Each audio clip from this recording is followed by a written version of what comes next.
Yo, it's your boy Ryan, Northwest Sports Fanatics. Back at you with a new video. Today is Monday, September 29th, 2025, with your boy Ryan and the Northwest Sports Fanatics. Make sure you guys subscribe to the channel. Smash that like button either now or on your way out. Donate to your boy if you can. Cash App $, ORIONNWSF, or the YouTube Super Chat right here. We got Monday Night Football, the Cincinnati Bengals versus the Denver Broncos. Kickoff is going to be here in just a minute or two. So let's cue up the music, take a look at the thumb, and let's get into Monday Night Football. Let's get it. Happy Monday, everyone.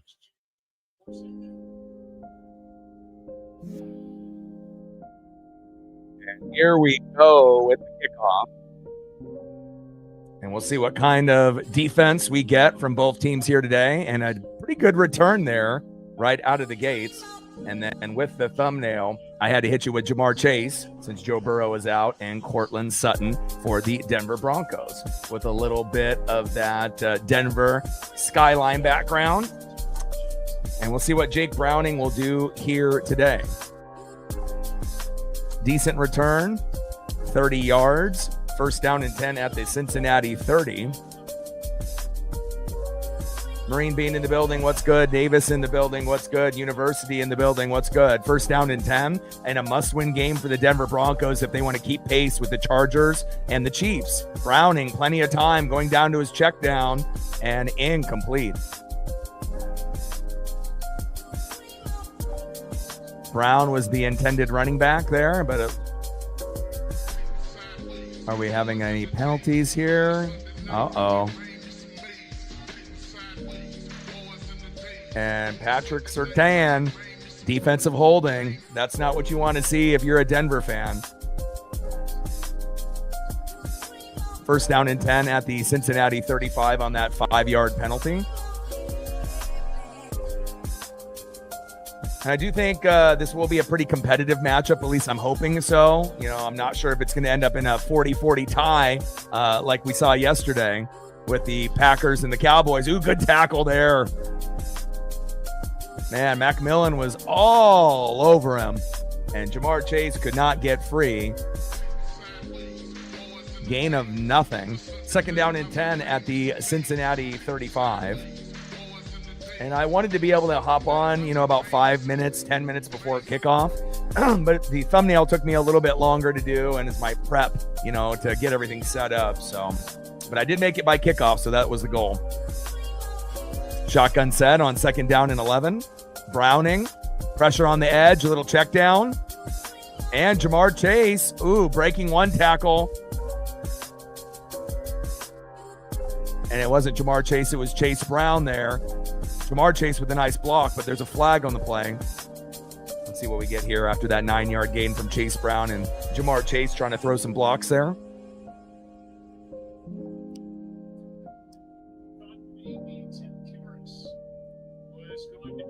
Talking about an ineligible man downfield. Looks like they pick it up, though.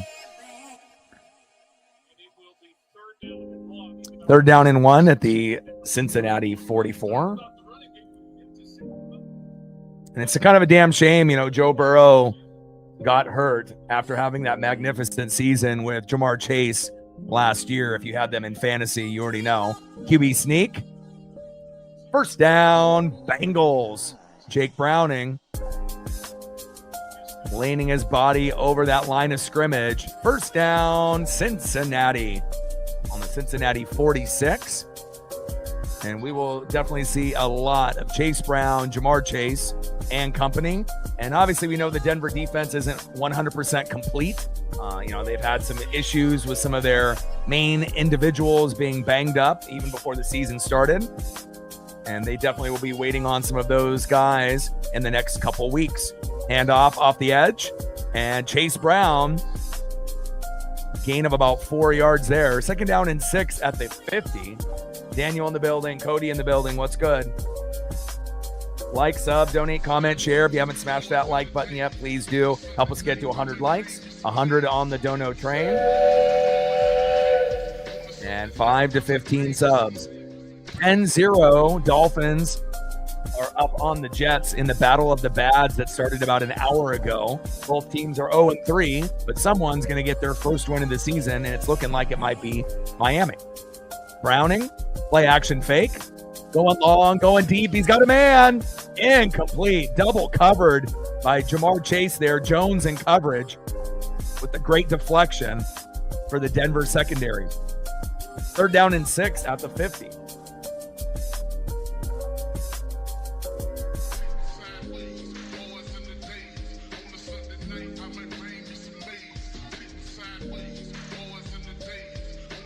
And seeing Sutton and Jamar Chase go one-on-one is going to be one of the best matchups you're going to see throughout the year. Elite wide receiver, elite corner. 3rd down and 6 at the 50. Shotgun set, 4 wide receiver set. Good protection, floater, back shoulder fade. And T. Higgins. 1st down, Bengals. Move the chains. Big 19-yard gain, Moss in coverage for the Broncos, but just a little late.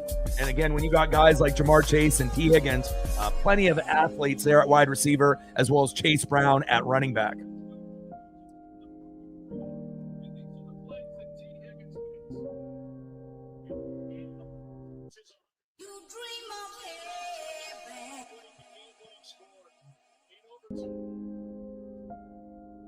First down and 10, shotgun set. Browning, close to that 1st down marker, about 9 yards. Tinsley with the catch. McMillan with the coverage there. 2nd down and 1 at the Denver 22. 10-0 Dolphins on the Jets on the other matchup on Monday night for that doubleheader.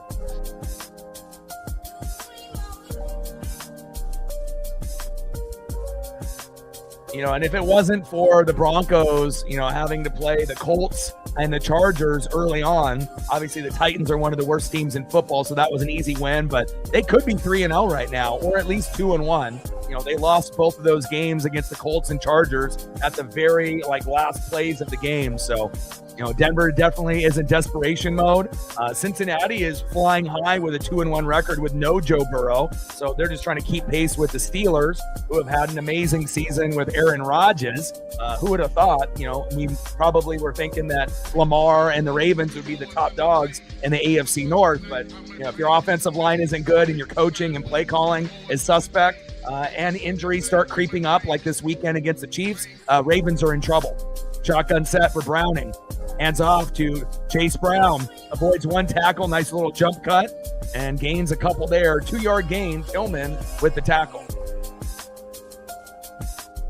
Bengals looking good. And again, if you're familiar with the Pacific Northwest, Jake Browning played at UW. So obviously he has come in the past and filled in for Burrow or whoever he needs to fill in for, and has actually played pretty good, even though most people would consider him not really a starter. In the NFL, he's a backup, but he's actually one of the better backups in the NFL right now. Browning, when you see him play, he has a lot of confidence, in the pocket. He plays like a starter. He doesn't play like a nervous backup. And again, we will see how many wins he can get the Bengals, obviously with that unfortunate Joe Burrow injury early in the year. But so far, 5 for 6, 43 yards, looking pretty good here. Nice catch of T. Higgins there for 6 yards. 3rd down and 2 on the Denver 8, and this is a big one. You would assume, you'd be pounding it up the middle to be able to get this 1st down, but with weapons at wide receiver and tight end, anything is possible with this Denver offense, as well as the Cincinnati offense here today. 3rd down and 2 for the Bengals. Shotgun set for Browning. Back shoulder fade, and just over T. Higgins' range of motion.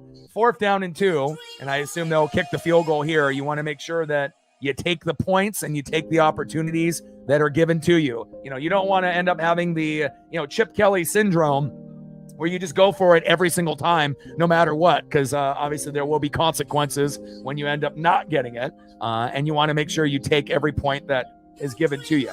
Kick is up and good. And Evan McPherson, 22 for 23, under 30. And he stays pretty much automatic there. Good start for the Bengals. Obviously the drive stalled there kind of towards the red zone, but Denver really didn't have an answer. And again, they're definitely missing some key pieces on that defense. And we will see, how they do without some of those major pieces that are banged up.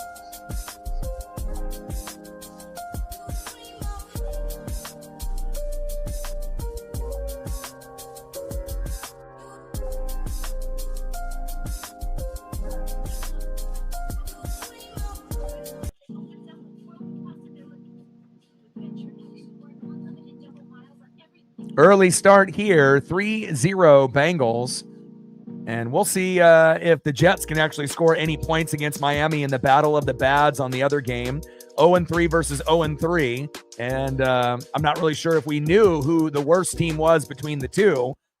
Miami definitely showed some fight within the last few weeks, but they do have an early 10-0 lead, but the Jets have the ball. First down and 15 at the Jets 32. Can they get in the field goal range or get that tutty that's so desperately needed before halftime? We will find out.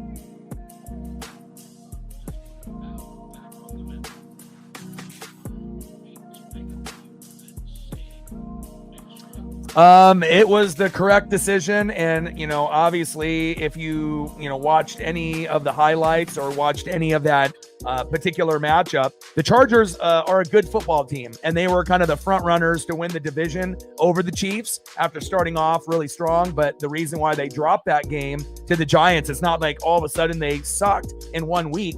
They have 3 of their starting 5 offensive linemen hurt. So again, when you end up having a situation like that, Tampa has gone through that also. You're scrambling, trying to figure out a guy that can maybe play guard and maybe shift him to tackle. Then you got some backup that's in there that, may not have very much experience. And you got another guy that, you might not trust, but there's no one left. And, obviously Jackson Dart, looks very, very solid. And again, if they would have started with him, maybe they would have more wins at the moment. But usually teams are afraid to start a rookie and they don't want to look bad. So they typically will let the veteran, either Russell Wilson or Jameis Winston start the game and start the year. And then they wait for them to fuck up within the first month. And then if they drop 2 or 3 games, then they pull the plug and then they put the rookie in. But again, Scatterboo, awesome. Jackson Dart, fun, awesome to watch. But then obviously losing Malik Neighbors, on that deep route, that go route, and he tore his ACL. I was really waiting and hoping that we could get that trifecta, of Neighbors, Scatterboo, and Dart together. And that would actually make the Giants kind of watchable. We know the defense, it's got Kayvon Thibodeau, but they got a lot of other holes. And we know that overall the Giants are not the greatest team. But again, with those 3, that could have been something. And unfortunately, Neighbors, prayers up to him with the ACL tear. Megan in the building, what's good?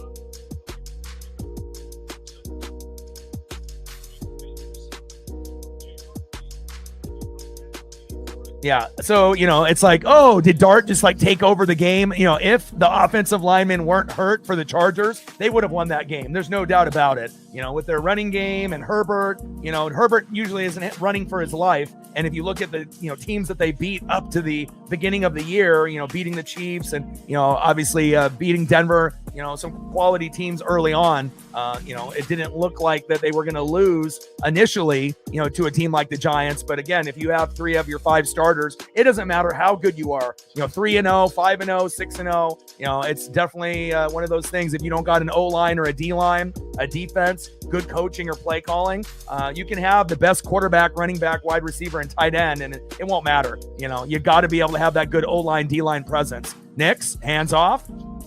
And J.K. Dobbins with a short run there. And Denver's problem in these first few games, obviously they played, the Colts and the Chargers, and they lost at the end of the game with both of those. They could have won both of those, and they beat the Titans. We know the Titans are one of the worst teams in football, so easy win there. But Bo Nix needs, obviously more weapons to work with. And obviously they were able to overachieve as a rookie last year. But if you look at the running backs and the wide receivers and the tight ends, it's kind of thin, compared to the rest of the teams, in the division and in the AFC. So once they start beefing up the running backs, the O-line, the wide receivers and tight ends, it'll be easier for Bo. But it's definitely been kind of slow sledding, so to speak, for Bo Nix as a throw to the sideline there.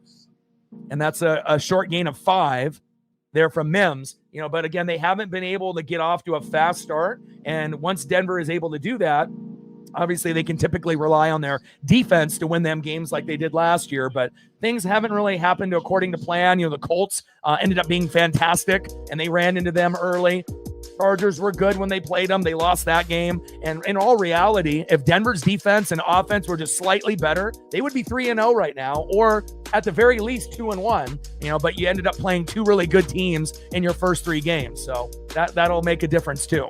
If you end up starting off the season playing against, bottom feeders, anybody could be 3-0. So, but an early timeout here for Bo Nix and Sean Payton. And, you got Cortland Sutton, and you got J.K. Dobbins, but it's like, you got some guys, Mims, but again, they don't really have like the big playmakers that they need. And Sutton is probably their biggest, but again, for me, Sutton is more like a wide receiver 2 that's been promoted to wide receiver 1 because they have no one else, that really can take that spot. And, obviously they brought in Ingram in the offseason, but he's kind of, injury prone, at the tight end position. But I do like him, and again, they've had some key injuries, obviously, on the defensive side of the ball as well. And obviously we know the Niners have, dropped off some of those guys, and Dre Greenlaw was a dog, a sideline guy, got hurt in the off season, and they expect him in October. And if they had him, that could have been the difference. Nice tackle there. Wow. Flying through the air and a big stop. Wow, Osai with the big tackle there. And now it's 4th down and 2 at the Denver 38.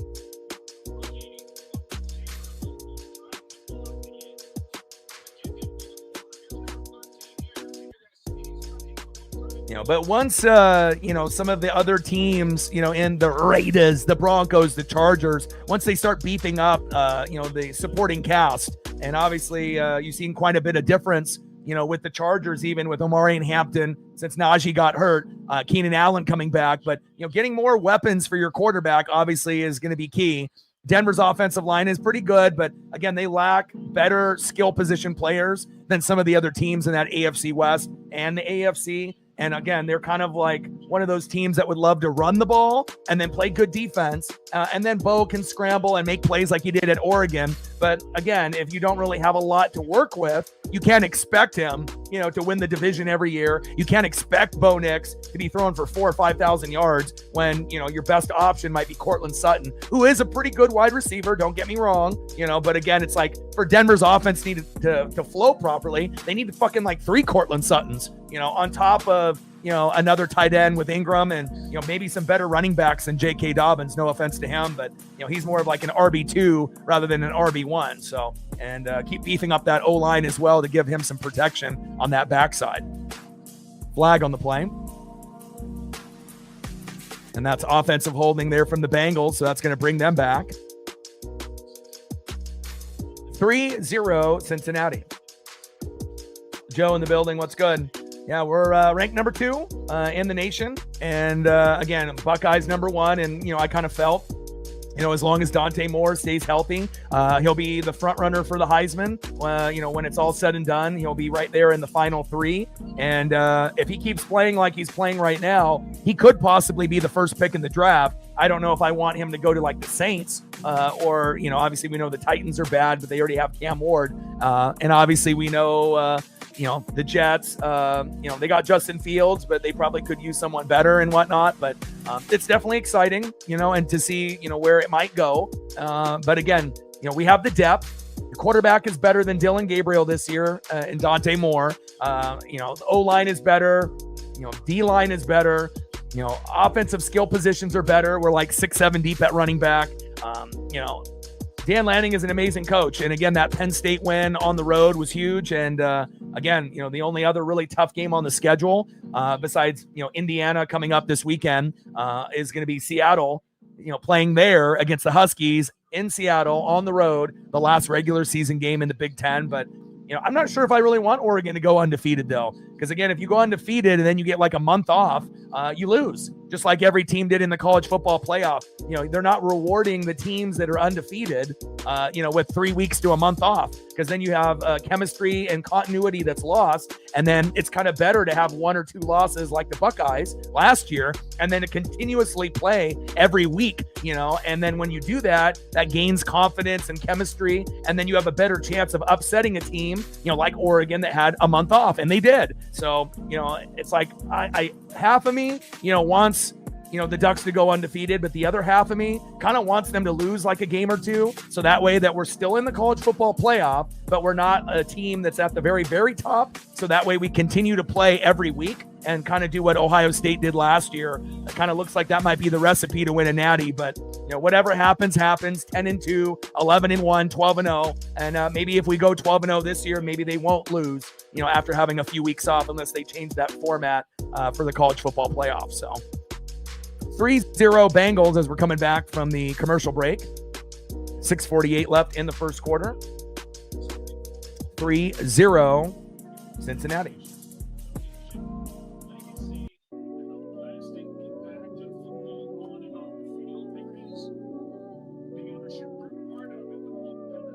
All right, let's see what the Bengals can do here on their second drive. And obviously, even though it's Jake Browning, and you would assume that Bo Nix might be a little bit more talented than Browning, plays like a pro, plays like a starter, and there's more weapons for him to work with than what Bo has to work with. So again, it wouldn't surprise me if the Broncos have to kind of rally in the second half. And, if they're going to win the game, the Denver Broncos, they're going to need that defense to win the game for them. Because, Bo is going to be able to make some plays, but Cincinnati, obviously, his defense isn't the greatest, a little bit more offensive heavy. But again, it's up to Bo and company to make those plays at home to prevent them from going 1-3. But Jamar Chase, T. Higgins, Chase Brown, those 3 players are better than anybody that's on Denver on the offense besides Cortland Sutton. Shotgun set, Browning, he's got time down the sideline, and Jamar Chase is the intended receiver. Flag comes out. And let's see if this is offensive pass interference or defensive pass interference. Riley Moss was in coverage.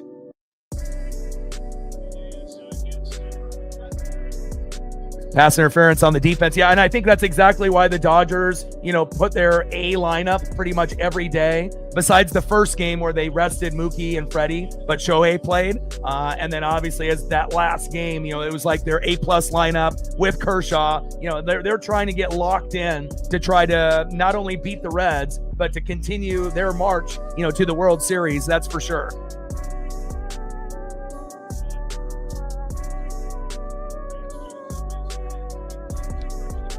All right, let's see what we get here on 1st down and 10. Shotgun set, handoff up the middle. And Chase Brown there, gained for about 3 yards. Tillman and company are in there for the tackle. Less than 5:45 to go here in the first quarter. 3-0 Cincinnati. Matt in the building, what's good?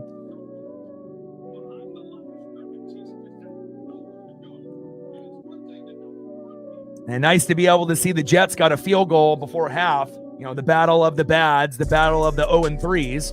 But I assume that Miami will find a way to win that game. Shotgun set, Browning, floater. And there's Jamar Chase, close to the 1st down marker. Gain of about 5 yards. Singleton in there with the tackle. 3rd down and 2 at the Cincinnati 45.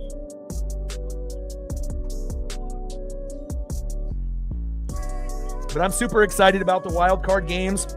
I'm going to be watching all of them. I haven't decided, which games I'm going to do, for the rest of the week as we wait for the Mariners on Saturday.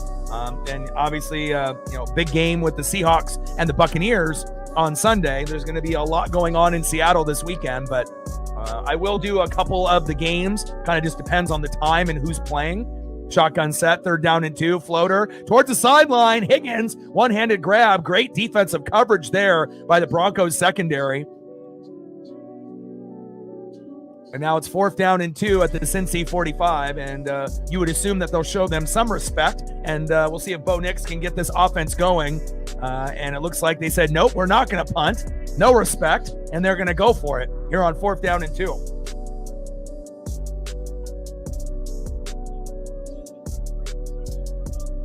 And obviously we knew that last year Denver had one of the better defenses in the league, but again, with some key injuries and not having Dre Greenlaw to start the year has hurt them. And we'll see what we get here. Oh, and there was a jump there. Wow. False start. Both guys jumped, but it looked like it was a false start first. And now let's see if Denver can end up getting the punt that they deserve here.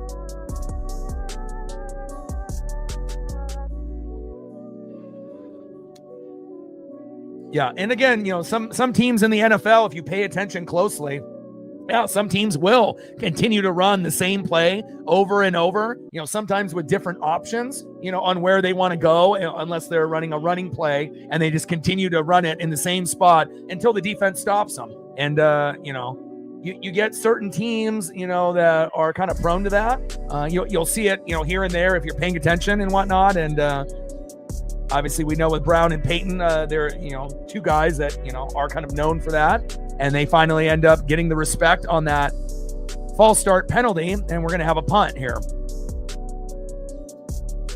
Shanked punt. Oh, good field position here for Denver. And if we can just get Bo Nix with some good offensive line protection, hopefully they'll be able to get a few first downs. And kind of with Bo, with limited weapons, they did bring in Ingram at tight end, but he's injury prone. Cortland Sutton is still a pretty good wide receiver for them, but they need more. You got Mims and, you got J.K. Dobbins, but they need more top tier talent. So, if they've been starting slow, Bo is going to need to use his legs to be able to help this team win, whether that be running an RPO, or just finding ways to run bootlegs and play action and kind of improvising to stretch plays a little bit longer.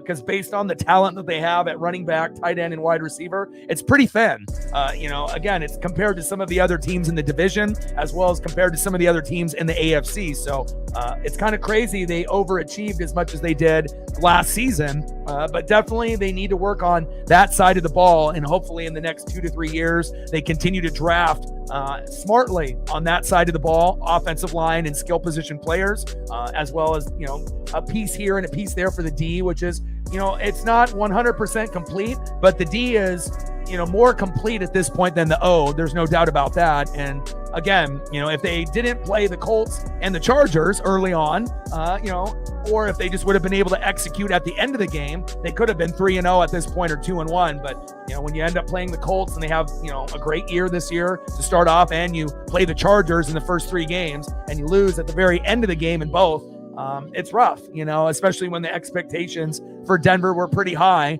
as possibly, maybe the team that could overtake the Chiefs. And even though the Chiefs have started off a little bit slow, you can't count them out. Buffalo is the best team, in the AFC, right? But as we know, Pittsburgh is overachieving with DK and Aaron Rodgers.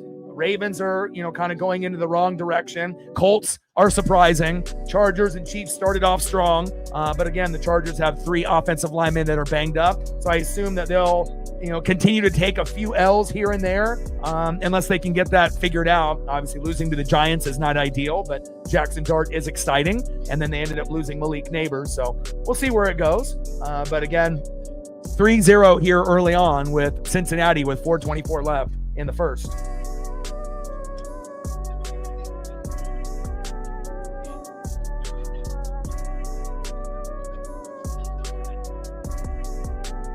Oh, I'm doing good. Garris with the false. Like, sub, donate, comment, share. If you haven't smashed that like button yet, please do. Help us get to 100 likes, 100 on the dono train. And 5 to 15 subs. We had over 20,000 people in the stream last night. And sometimes you never know how many people, are going to show up. I was thinking maybe, 2,000 to 5,000 last night. And then when I checked the numbers, we were over 20,000. So obviously the game did start to kind of heat up towards the end when it went to overtime. And we got a big spike in the fourth quarter as well as in OT. But it's nice to be able to see, that I can pretty much do, Mariners, college football with the Ducks, or I can do NFL games. And we're starting to get the support, that we deserve here on the channel, which is awesome. And Bo Nix scrambles up the middle there for 3 yards. Wilson with the tackle. I need to see Bo run and use those legs effectively. And hopefully the offensive line can step up here today. Fake toss, little bootleg. Nix. What happened to my hands? You got to catch that. Troy Franklin going from one duck to another. Got to get that. Yeah, I didn't like the overtime, rules. They need to go back to the old rules or college. Having a tie in the NFL is ridiculous. Again, it's like if you end up having the field goals, then let them go, one more time. And then if they score a touchdown, make them go for 2. There's ways that you can, find an outcome in a game. There we go. Nice crossing route. There we go. Nice job by Cortland Sutton. First down, Broncos. Move the chains. And that's their number 1. Got to get him plenty of opportunities here today.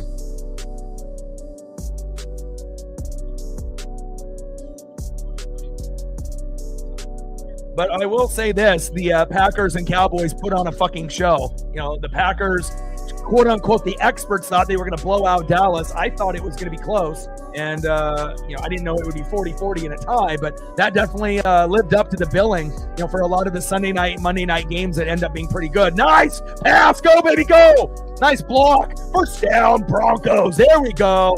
Adam Trotman.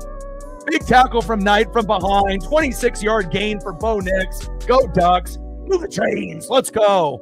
And obviously my best friend, is a Bronco fan back in the Elway era. We talk Broncos pretty often, and he knows that this team is obviously not full strength and they're a work in progress. Defense has kind of let them down in the first 3 weeks, even though they did beat the Titans, and that's a terrible team. But if the defense would have played a little bit better like last year, they could have edged out the Colts and the Chargers. Offense obviously needs to play better as well, but nice drive that they got going here. Broken tackle. There we go.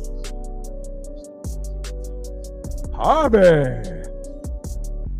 Okay, Harvey. 8-yard gain there. Knight with the tackle. R.J. Harvey, 5'8", 208. Second-round pick from UCF. Hometown is Orlando, Florida. And we know Florida, as a state in general, they might have a lot of craziness that goes on in the news. People end up doing crazy things and getting arrested. But let me tell you, they got some athletes out there in Florida, not only in high school, but in college ball. Believe that. Little halfback dive. First down, Broncos.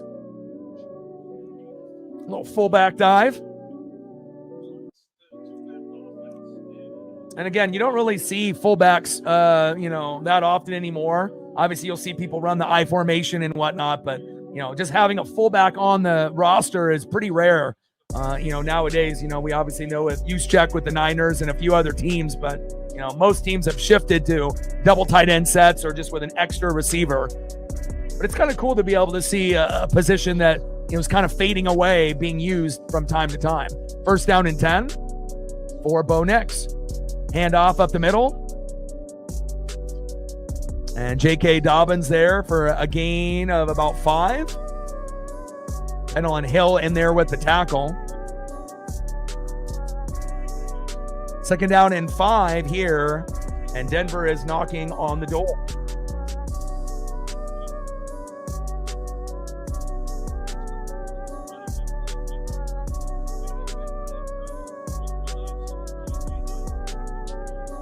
Packers are weak. Overrated. Everyone thought they were a Super Bowl contender when they beat the Lions. The Lions are still the better team in the division. Back shoulder fade, incomplete. And then if you're, a Super Bowl contender, you don't lose to the fucking Browns.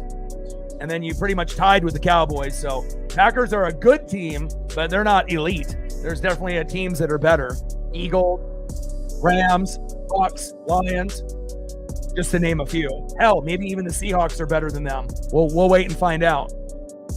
3rd down and 5.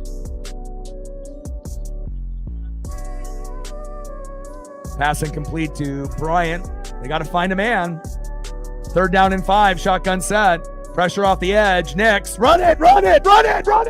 Yes, there we go. Touchdown, Broncos. And like I said at the beginning of the broadcast, you need to use your legs. Bo Nix does. And again, if Bo uses his legs, that can be the X factor of winning the game. Extending plays like he did at Oregon, and also using those legs because you have limited weapons to work with besides Cortland Sutton. You know, obviously you have Mims and you have J.K. Dobbins, Ingram when he's healthy. But again, Bo is going to be their strongest weapon, considering he's going to have the football in his hands, and making that rash decision and going got them the points. Nice job. Extra point is up and good. There we go.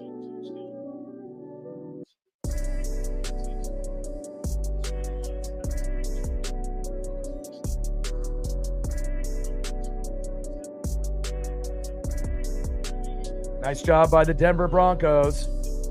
There we go, baby. 7-3 Denver. And again, hopefully we'll be able to see Bo getting in the end zone one more time in the game, because that's what they might need to be able to keep pace with this Bengal team, even with a Bengal team that does not have Joe Burrow.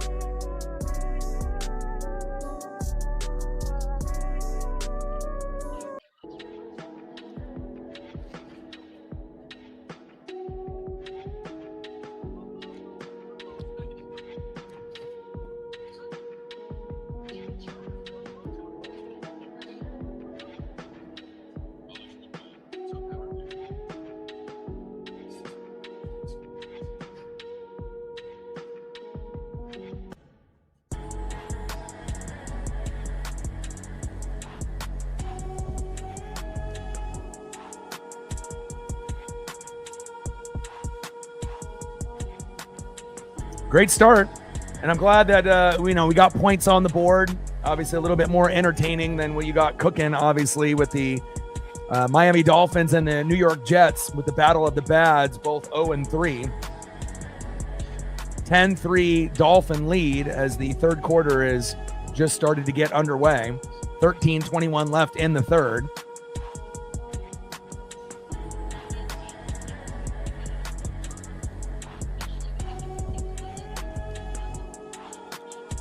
Yeah, but the thing is you're biased, Matt. You love Green Bay. You love, everything about the Packers and whatnot, So, if you end up going to being biased towards a team or a quarterback or a coach or whatever, everyone's going to have their own opinion and whatnot. But, Dallas obviously doesn't have the same type of talent level as Green Bay, but, that's how it goes. You can always tell when someone's got a biased take and who doesn't have a biased take.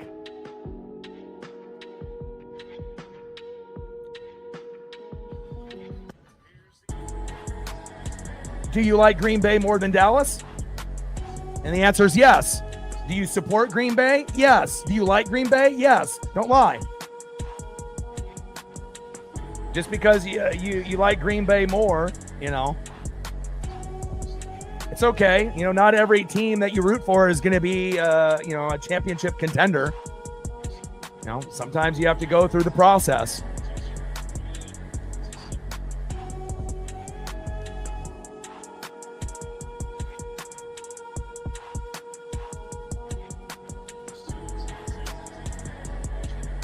All right, Denver here with the kickoff. And touchback to the Cincinnati 35.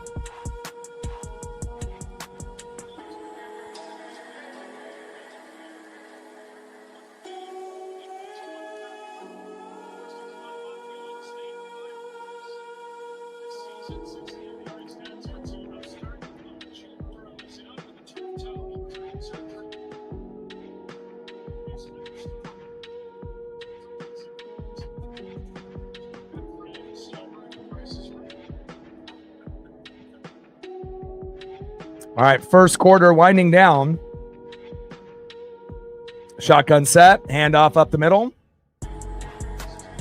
Chase Brown with a short gain, and that is going to be the end of the first quarter. 7-3 Broncos.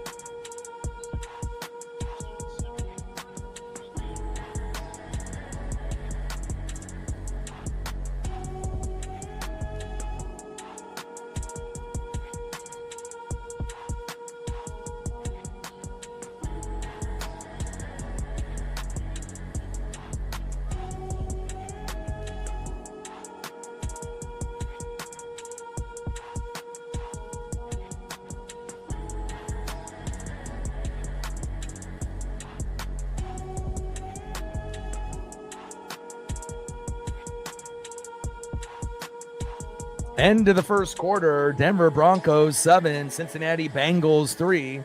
And great job by Bo Nix, having that awareness. And, again, it's not his first priority to necessarily use his legs and run in for touchdowns himself. But again, when you have limited weapons on offense and an offensive line at times that will be a little shaky, sometimes you got to take the plays in your own hands. And again, we need to see more of that, until they start beefing up the offense within the next couple of years. Nice job by Bo. 7-3 Broncos.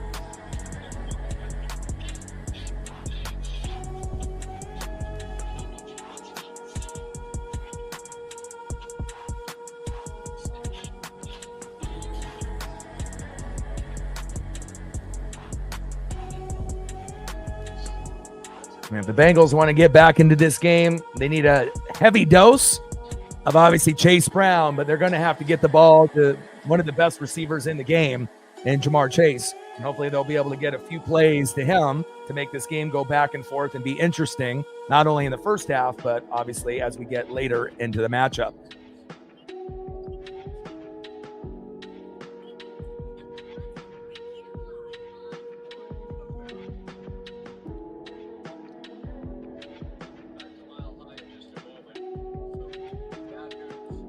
Uh-oh, Tyreek is injured on the cart.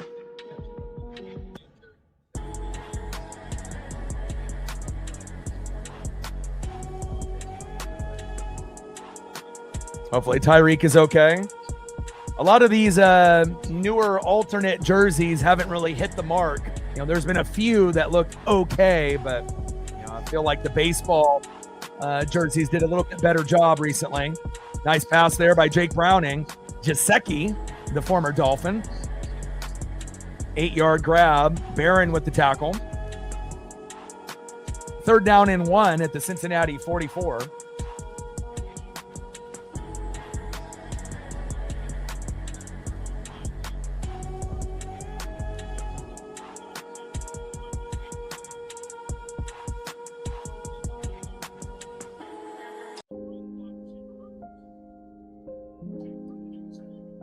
There we go. Shotgun set. Handoff up the middle. Good blocking up front, but we got a flag on the play. We'll see if that's a hold on the defense. Oh, wow. Defensive offside. That's huge. John Franklin Myers, you got to be better. 1st down and 10 now at the Cincinnati 49. And obviously for the Broncos, you got to limit the self-inflicted wounds. We know how great that defense was last year. Denver's defense was really fun to watch. Minnesota's defense was top tier. And again, a lot of things can change from one year to the next. And again, they're still waiting on Dre Greenlaw. Probably, in October, mid to late October, you'll get him. And we'll see where it goes. Browning going deep. T. Higgins and caught. Lost it with the coverage, but there's a flag on the play.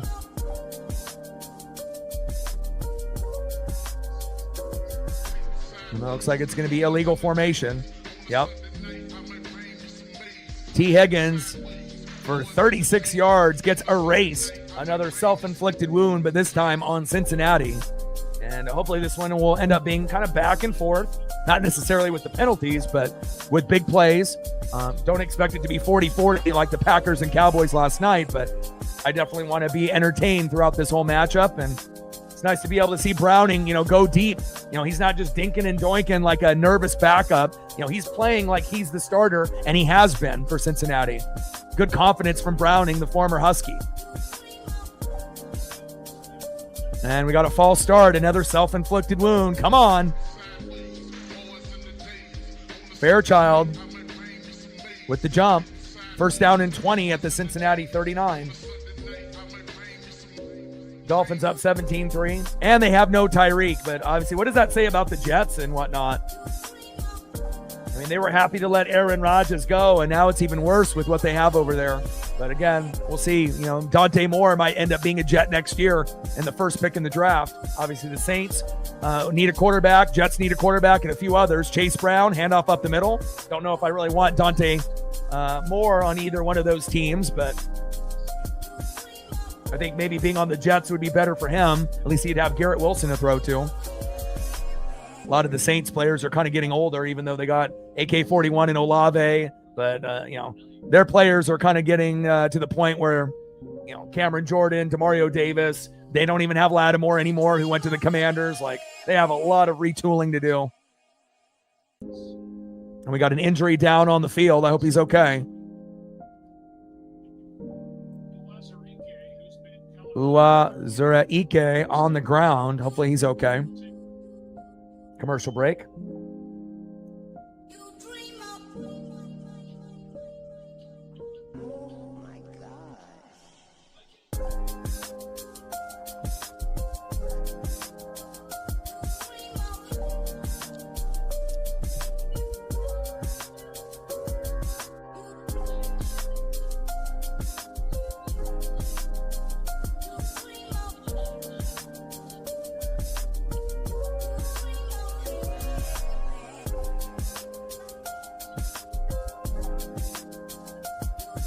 Second down and 15 at the Cincinnati 44 when we come back from the commercial break.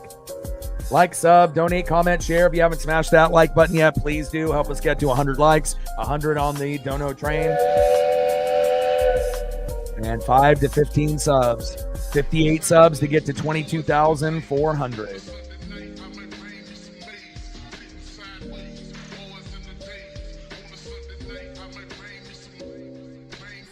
Look at the schedule for the MLB games tomorrow here quickly.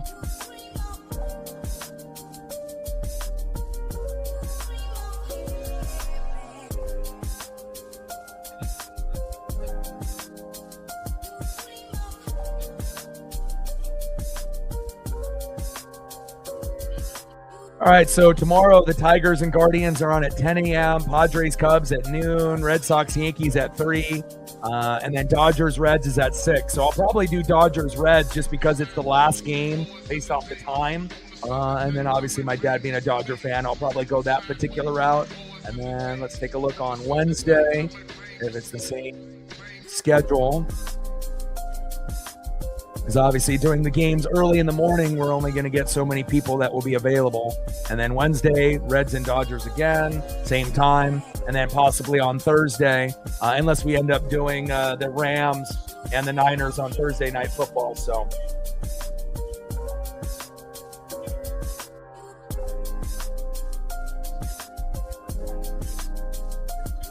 $17-9. Jets getting a few more points on the board. Second down and 15. Shotgun set. 4 wide receiver set. Good protection up front. Starts to break down. Little bootleg. Rolling to his right and just throws it away. Third down and 15 at the Cincinnati 44.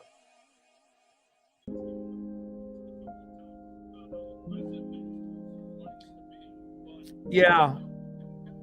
But even if Scooball pitches well, that still may not be enough for them, since they've been on that downward slide and the Guardians have been on the up and up. So, I would assume if, it goes based on how it's gone recently, that the Guardians will, have a very good shot of winning. Yankees, same thing on the Red Sox. Obviously, Dodgers beating, the Reds. And maybe the one that might be the most, kind of back and forth could be that Cubs and Padres series. I'm definitely rooting for the Cubs to pull off the upset.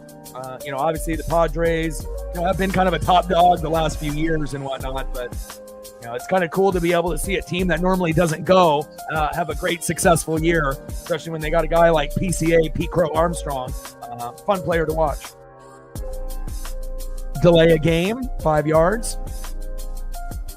And we got third down and 20 at the Cincinnati 39. They're going in the wrong direction, but again, with one play to Jamar Chase or T. Higgins, that could change that. Extra point is good for the Jets, and now they're in business after Tyreek went on the cart.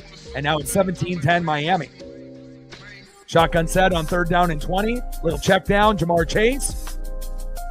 And gets about half of that yardage back. 10-yard gain. Hufanga was there, the former Niner, with the tackle. 4th down and 10 at the Cincinnati 49. And the Bengals will punt.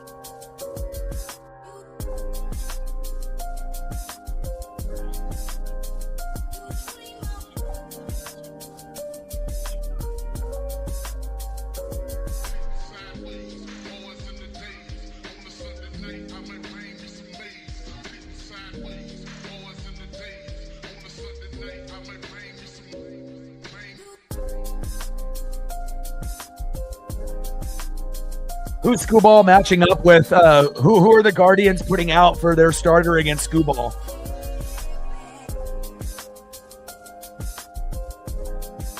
Flag on the play, and that's delay a game. And that's going to bring them back 5 more yards. 4th down and 15 at the Cincinnati 44. 7-3 Broncos with about 12 minutes to go.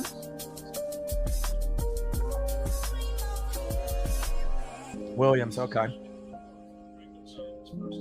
I mean, all the series look like they're going to be close, except for probably that Dodgers-Reds, right? Red Sox-Yankees back and forth, Padres-Cubs back and forth, Tigers-Guardians back and forth. I mean, really the only lopsided, one is the Reds. It probably would have been better if it was Dodgers-Mets, even though the Mets, were strong at the beginning of the year, and then they had that epic collapse. Obviously with Francisco Lindor, Pete Alonso, Juan Soto, that would have been more like must-see TV for the Dodgers, as far as like a matchup. Even if they would beat them, it would be probably a little bit more interesting. Not to say that the Reds aren't, but obviously if the Reds or the Diamondbacks made it, it's like you got Corbin Carroll, but they weren't able to do it.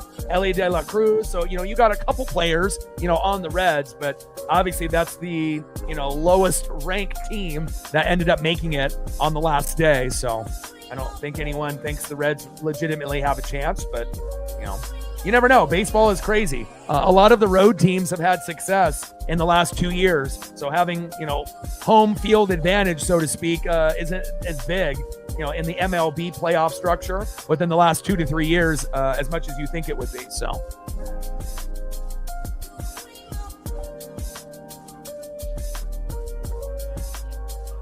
Alonso. It would cost a lot of money, though. And again, if we were going to spend money, I'd rather have that money spent on Josh Naylor, making sure that we get him locked up, especially if, Luis Castillo is gone, Mitch Garver is gone, Gino will be gone. So again, there's going to be money open, and then we can bring Ben Williamson, back to the team at 3rd, see if there's another, someone in free agency that plays 3rd that can compete with him, unless we have another individual in the farm that we could have compete with him as well. But obviously he was kind of the top dog in the farm at 3rd base, Ben Williamson.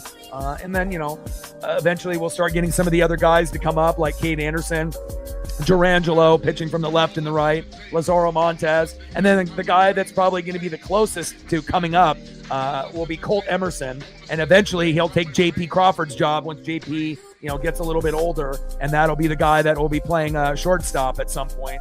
So, again, we got a bright future, a lot of things going for us. And, we'll see where it goes. But I definitely like our chances, to be able to make a deep run. And, hopefully Seattle will be able to not only, win in the ALDS, the ALCS, and hopefully we can make the World Series and, go all the way. And obviously I understand how good the Phillies are and the Brewers and the Dodgers. They have to be the top dogs. Then after them, the Cubs, and then obviously the Padres, and then below them, obviously the Reds. But, Phillies, Brewers, they're Dodgers, they're on another level. So, and the Dodgers really weren't that great in the second half of the season, but they're starting to pick it up in the right time. All right, 1st down and 10 here for Bo Nix. Little screen pass. Mims. And nice run after the catch there, and gets pushed out of bounds by Stone. 11-yard gain from Mims. 1st down, Broncos. Move the chains.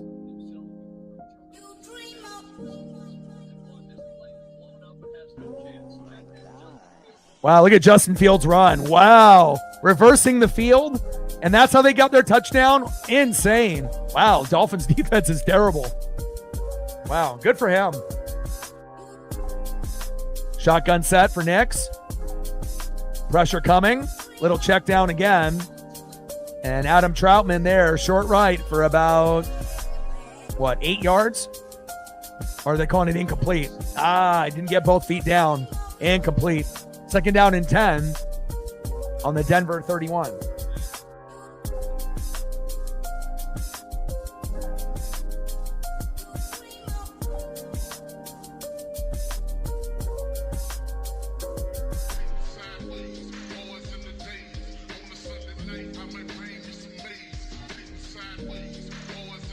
And it's hard to have a good offensive line. It's not something that is easy to build. And then once you build it, you got to pray that those guys stay healthy. And obviously Chargers have 3 starters down out of the 5. They lost to the Giants. We had, 3 starters down for the first 3 games of the year, and we still somehow finished 3-0, but we dropped a game to the Eagles, who look like probably the best team in football besides the Bills. But, Cincinnati isn't really known for defense or their O-line, so, it's one of those things, this isn't the same team with like Boomer Esiason back in the day with like Ickey Woods. This is a different era, that's for damn sure. 3rd down and 4 at the Denver 37. Shotgun set. Pressure. Nice pass. Ooh, Sutton with a nice jump cut down the sideline. First down, Broncos, but there's a flag on the play.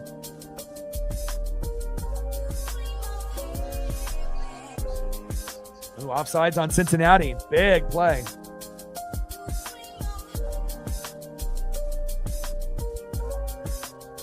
Murphy, the guilty culprit. First down and 10 at the Cincy 44. And obviously the Broncos trying to be able to get, an early 14-3 lead would be key.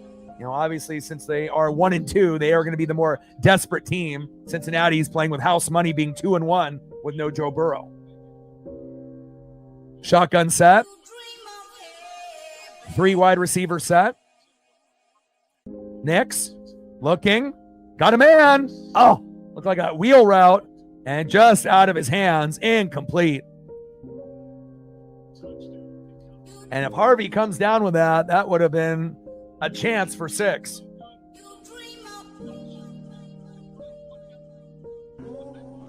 And this is definitely a Saints play that he used to run with Darren Sproles.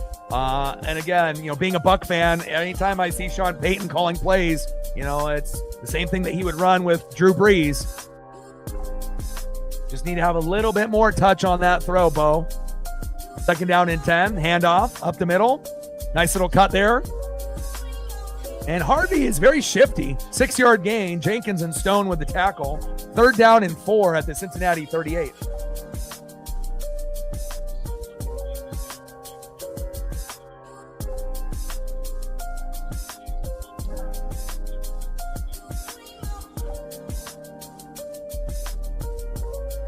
Three for 4 on 3rd downs, which is a great thing to see if you're a Denver fan.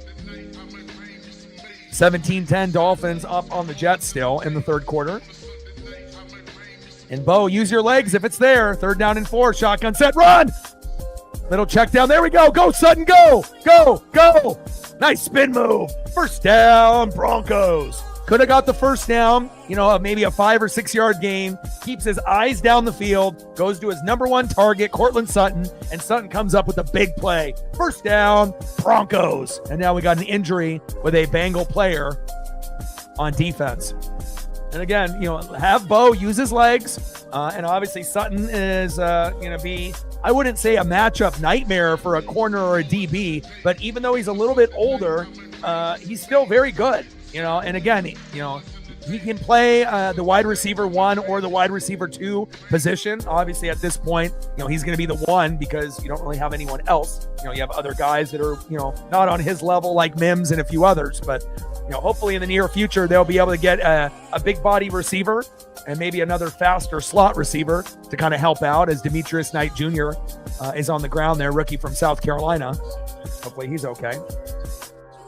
But I like what I'm seeing out of Denver here early in the first half. Again, their problem in games in the first three. Obviously, there wasn't any problems really in the Titans game, even though they did start off a little slow. They ended up getting the dub, but when you ended up playing teams closer to your level, the Colts, that surprised everyone this year, and then the Chargers, both of those teams are good this year. And again, it just slow starts in the first half and then having to rally in the second half. And obviously we know Sean Payton is a great adjuster of making, different adjustments and moves as we go into halftime. But again, if they can end up getting to 14 in the first half, that'll definitely be big for Denver to try to go 2-2 and impose their will on this Bengal team. Sutton's got 2 tutties already in the season. Nice little end around.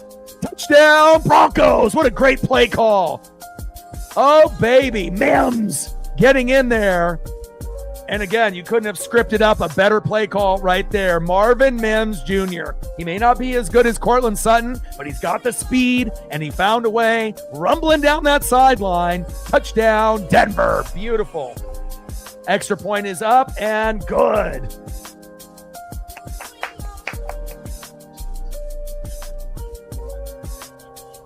Look at that block by Bryant right there. If that block doesn't get sealed, that doesn't happen. Beautiful play there. Extra point is up and good. Great job. More pressure now on Jake Browning. And again, you can't abandon the run. They still have to go to Chase Brown. And again, a little bit of a balance with Brown, Higgins, and Chase. Because again, if they just continue to pass the ball, this game is over. Denver will pull away. So again, they still got to have that balanced offense. Easier said than done when you're down 11. But again, Denver is good enough. If you're just going to go with passing, these last 8 minutes, eventually something bad will happen. A tip pass, a fumble, an interception, a pick six. Especially when you got a guy like Patrick Surtain on that other side of the ball. But a great drive and one of the better first halves so far in the first month for Denver. Slow starts, have been kind of the bugaboo, and good to be able to see them, get 2 touchdowns here early. One with Bo Nix, and then one there with Marvin Mims Jr.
I love guys that will go out of their way, to make their teammates look good. Dolphins with another tutty, 24-10. They're starting to pull away from the Jets.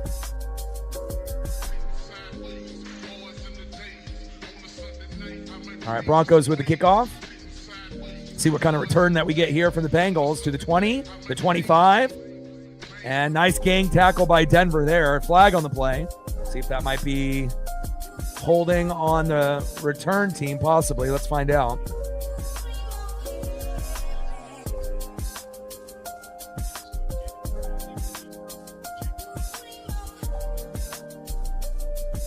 Offensive holding.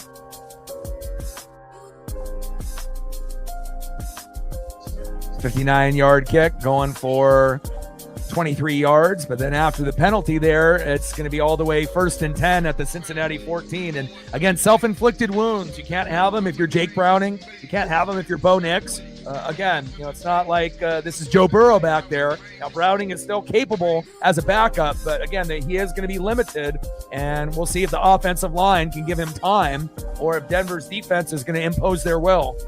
But this is a very critical drive here for Cincinnati to get at least 3 to keep this game kind of in reach. Otherwise, if they end up getting a 3 and out and Denver scores again, this one might start to kind of get away from Cincinnati. 1st down and 10. And you got Chase Brown, T. Higgins, Jamar Chase. Obviously we know the offensive line isn't the greatest, but we'll see where it goes here. Little bootleg, floater, incomplete. Tinsley, the intended receiver. 2nd down and 10 at the Cincinnati 14.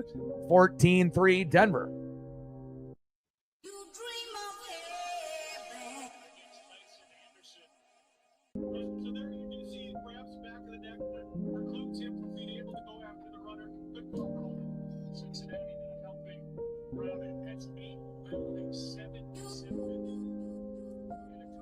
Eight penalties, 7 accepted. That's not going to get the job done on the road, but they are playing with house money with a 2-1 record with no Burrow. Shotgun set, Browning going towards that sideline, and complete. Intended receiver was T. Higgins, but you got to have a little bit more touch on that ball. 3rd down and 10 at the Cincinnati 14, and this game is playing out right into Denver's hands. If they're just going to go throw, and they're not going to go to Chase Brown, again, you're not going to be able to come back unless you have balance in this game. Denver is going to be too disciplined on that side of the ball, especially knowing that more than likely you're going into 80-20, on a passing strategy. 3rd down and 10. See if Denver brings the blitz here. They rush 4. Pressure on the edge. Browning, flag on the play. That's going to be offensive holding. Incomplete.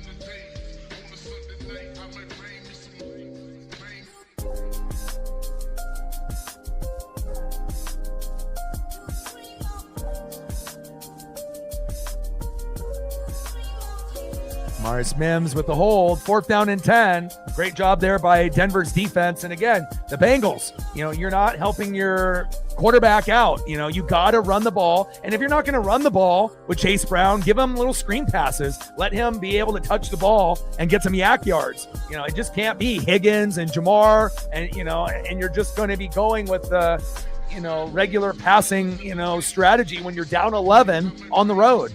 Be better. Big opportunity here. I mean, even if Denver gets a field goal here to kind of close out the half, it would be big for them since first half scoring has been limited to start the season.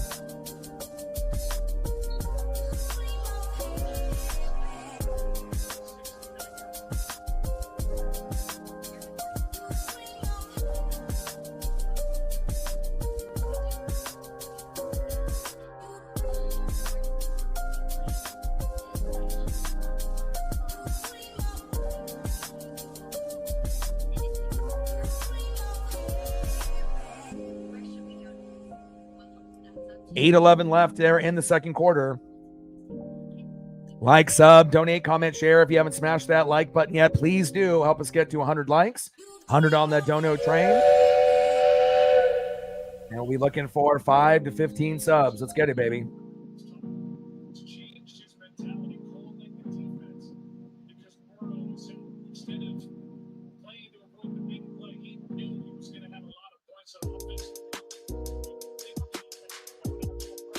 Yeah, you got to be a fan, though, no matter what. You're going to go through different eras, of players where the team is great or the team is terrible. Obviously, defense was non-existent last year, but it was an amazing year by Burrow and Chase last year. If you had those guys in fantasy or just watching in general, and if they had a better O-line and a better D, yeah, they would have made the playoffs.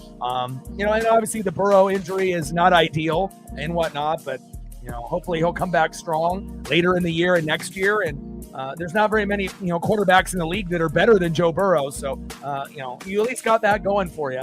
You guys did go to that one Super Bowl, and hopefully Burrow will be able to go to at least one more, before his career is up. But again, things need to change. You might need a coaching change, need to beef up that O-line, and the defense needs to be a priority for Cincinnati. It can't just be Burrow and Chase and Higgins. It's got to be more. And I think you know that too. So, second down and 12. Ooh, big hit on Harvey there. And a little short pass there. Flag on the play.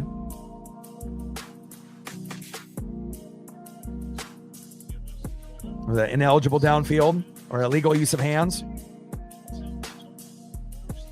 Illegal use of hands there. All right, Harvey with that 6-yard run, but then after that, automatic first down and 10 at the Denver 39.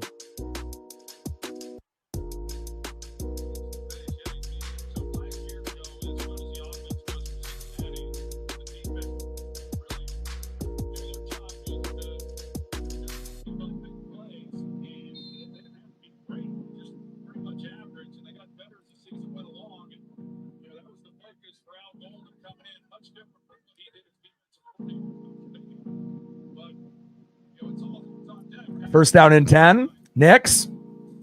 Hands off the middle. Go, JK. Nice run there. Very shifty. 9-yard gain there. Battle with the tackle. Second down and 1 at the Denver 48.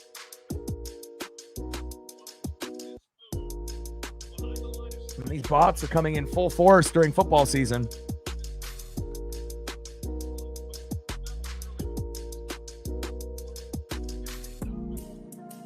About 7 minutes to go here before halftime. Denver in firm control after Cincinnati started off with a 3-0 lead on a pretty good drive that stalled there in the red zone.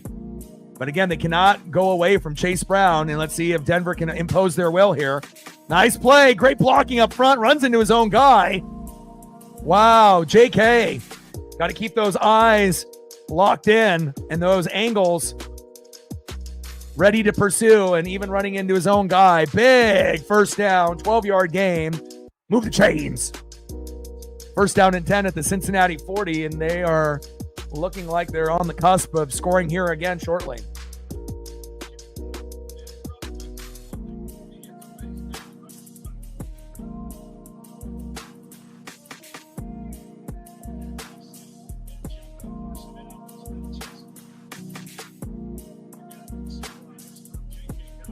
Nix up the middle. Oh, he's loose. Dobbins. First down, Broncos. But is that a hold on the O-line? Yep, it's coming back. Damn, that was a great run. But a lot of times when you have a great run, sometimes there's a little extra hold, even though there's pretty much holding on every play in the NFL. It's just, when are they going to call it? They don't want to slow the game down to a standstill.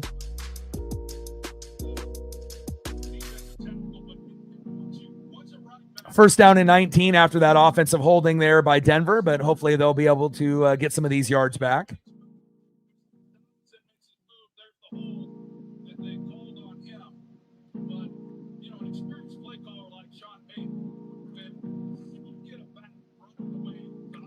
First down and 19.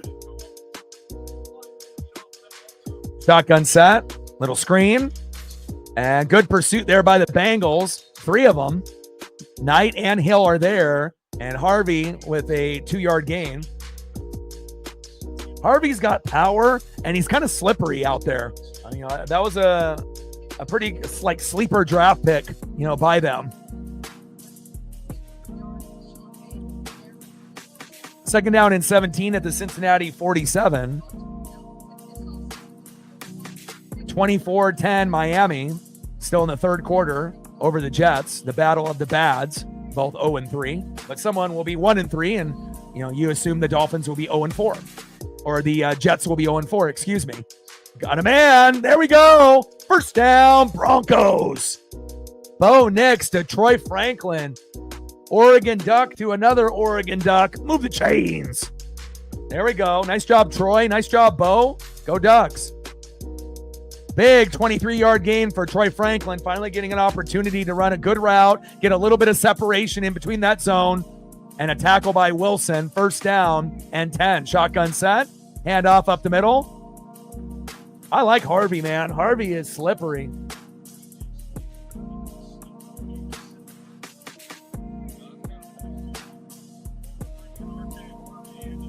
You got Dobbins and Harvey, that nice 1-2 punch, and then you got Sutton and Mims and Troy Franklin, and you got Bo Nix's legs. There's plenty of options, and it's just going to get better and better for them. Obviously offensive line is pretty good, but they could always use more depth.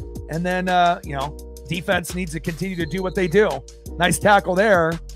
And that's Troy Franklin again with the short pass for 6 yards. First down, Denver. They're looking very, very good here in the first half. Arguably, maybe their best first half in the first month of the season, especially if they can cap it off with a touchdown here and get to 21. Obviously, week 1 against the Titans was easy, but that was a slow start. Obviously, playing the Colts and Chargers, good football teams this year that could be in the playoffs, and then losing at the very end of those games was brutal. But again, starting off very strong here. Little bootleg. And nice decision there. I mean, he could have ran it, but obviously throwing it got him a few extra yards. And there's Evan Ingram. And hopefully Ingram can stay healthy for them at tight end. It seems like Denver has had a kind of bugaboo problem whenever they draft a tight end or bring in a tight end in. They always seem to get hurt. But maybe Ingram, even with his injury issues from time to time, hopefully he'll be able to stay healthy most of the year. And that's incomplete. He only got 1 foot down. We've seen 2 Denver players only get 1 foot down and have it end up being incomplete. We got a 4 wide receiver set, man in motion. Second down and 10, shotgun set for Bo. Nice little fake to the running back. Here we go. And could have took a little bit better of an angle there, but nice job by Evan Ingram making up for going out of bounds on the previous play with only 1 foot. 9-yard gain with a tackle by Knight and Battle. Third down and 1 at the Cincinnati 2. And at this point, go to Harvey or JK right up the middle. They got no answer for those two. I mean, you go up with JK or with Harvey right up the middle, they're going to score. I mean, just like the Bengals would if they give it to Chase Brown in this situation. Give it to Harvey.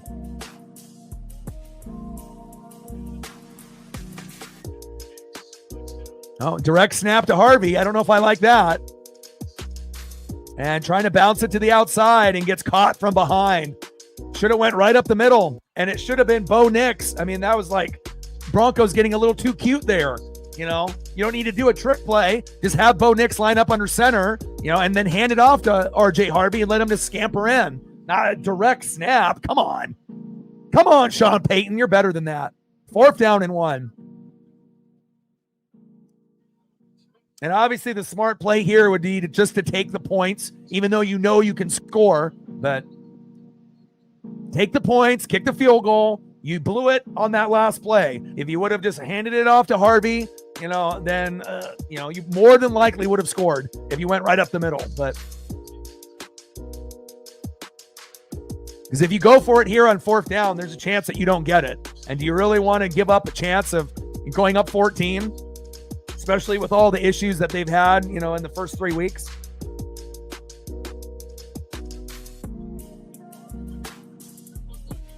Now, well, they lost the right to go for it on 4th down with that dumbass play call. Kick the field goal.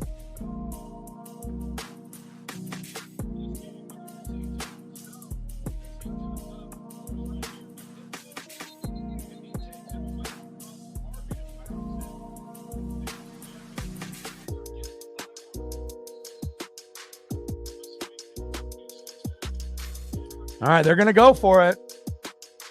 Unless they try to draw them off sides here with a hard count.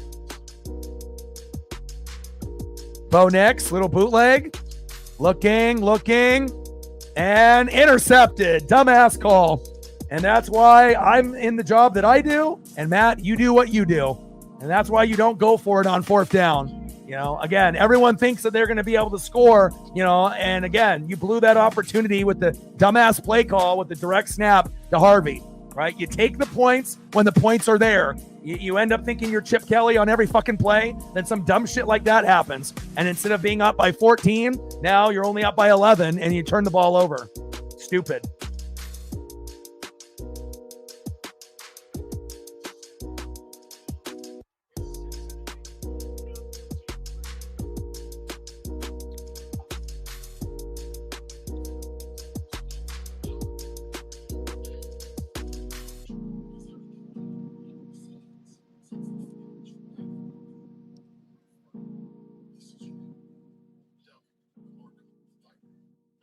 (14-3) Broncos.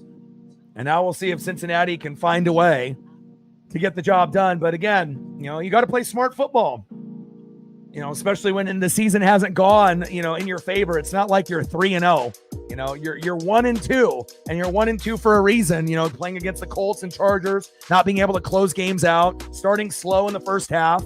And then you finally have an opportunity to score a touchdown, but you get cute and do a direct snap, which is, uncalled for. Just have Bo line up under the center, hand it off to Harvey, halfback dive or counter, you score. And then if you get stopped there, you kick the field goal. And again, if you're going to end up, testing the waters, more times than not, what happens? You don't get it, right? You end up getting intercepted or stuffed. And now it's like almost like a good punt. And they're, obviously, very close in that area, even though now the ball is going to be on the Cincinnati 20 because of the pick. But dumb decision. And we'll see where it goes. And again, it's like the Ravens. Everyone thinks the Ravens are such an amazing team, but John Harbaugh has lost them more games out of any AFC team since he's been there. Again, the play calling and the coaching late in games is the reason why the Ravens haven't won a Super Bowl or gotten to one. And again, the Chiefs are there, the Bills are there, and you got Lamar, you got King Henry, you got Zay Flowers, you got all these amazing pieces, Mark Andrews, right? Isaiah Likely. But again, if your O-line stinks, right, and you give up a bunch of sacks and you don't have good play calling late, all those great elite players, are just candy, to put, butts in the seats. But when it comes down to it, your O-line ain't good. Defense is very suspect. Play calling is terrible. Coaching, not the greatest. And interception looks like it's going to stand, even though it might have hit a little bit of the turf there.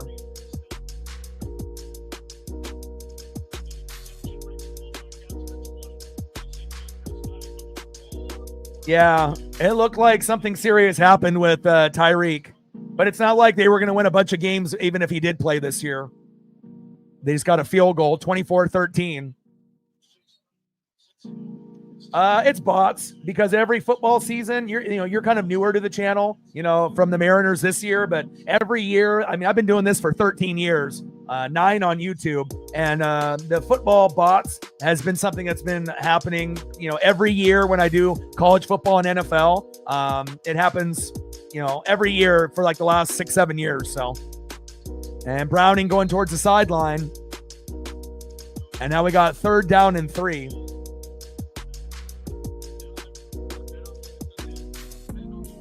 I did not. Just trying to call the game at the moment.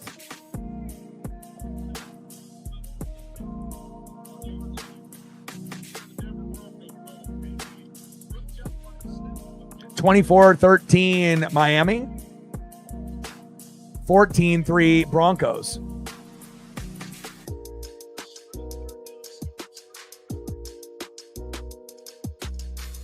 And then Browning with an audible here on the line. And I wonder if there was an offsides there.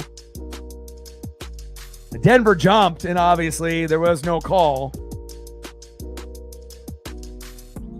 Cooper and Benito. That's wild that there was no penalty there.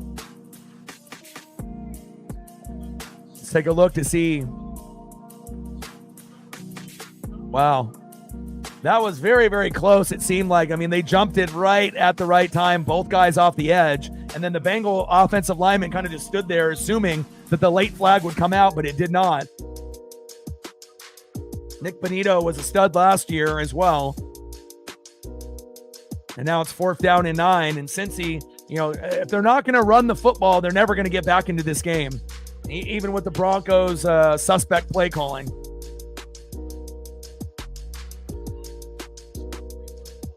Bengals with the punt. I mean, if they go back to Chase Brown and use him in the screen game and run the football, then the big plays with Jamar Chase and T. Higgins will open up, but you have to be able to not avoid the run.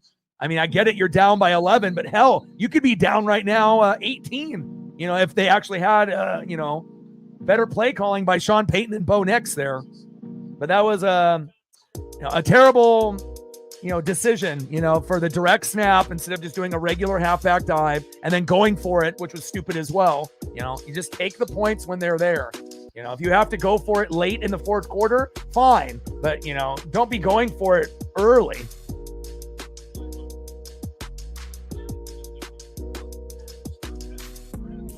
$225 yards for Denver, 95 for Cincinnati.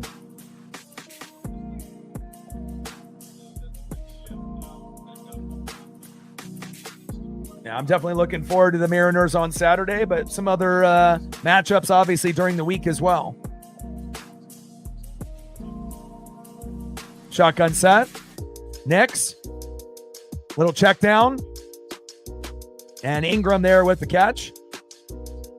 2-yard gain, 2nd down and 8 on the Denver 22. And if they can get into field goal range and get to 17-3, which they could have already been at 17-3, and but that would be definitely big for them because they've had slow starts in the first half. Flag on the play. And caught by Troy Franklin. A duck to another duck there. Like, sub, donate, comment, share. If you haven't smashed that like button yet, please do. Help us get to 100 likes. 100 on the dono train. And 5 to 15 subs. Let's get it.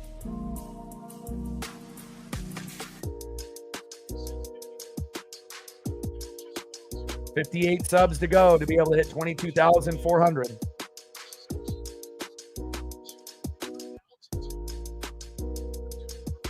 First down and 10. Nix.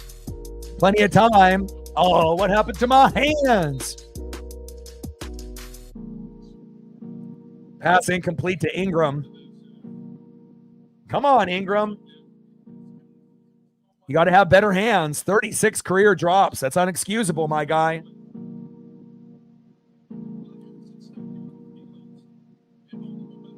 I mean, Ingram back in the day was a guy that could get you, 500 to 1,000 yards and 5 to 8 tutties throughout the season. But, after some injuries, he isn't really the same player. Nix, keeping his eyes downfield, floating it to the 40, incomplete. 3rd down and 10 at the Denver 33.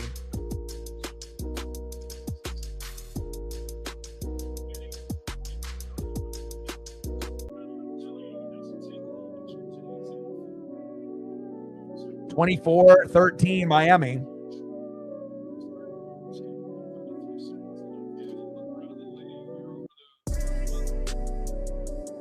(13 for 21 with 150 yards and a pick, but again, play calling is everything. 4 wide receiver set. Shotgun set. Nix. Going long, going deep, got a man. Wow, first down, Broncos. Hurry, hurry, hurry. Get everybody to the line there. Wow. And they're going to have to use a timeout. And timeout is called. Great throw, great catch. Mims, you can end up using him with screen passes, jet sweeps, reverses. He may not be as good as Cortland Sutton, but Mims, he's got the speed and he's got pretty good hands, for like a second or third option with him and Troy Franklin and Cortland Sutton. So, and then you got Ingram as well. Nice job by Mims. Yeah, great pass protection. Nix, doing what he did at Oregon. And again, look at the nice little soft zone, getting it right past the corner and right there before the safety comes down to help. He gets the tackle, but not after Mims gets the big catch. Great job there. First down, Broncos.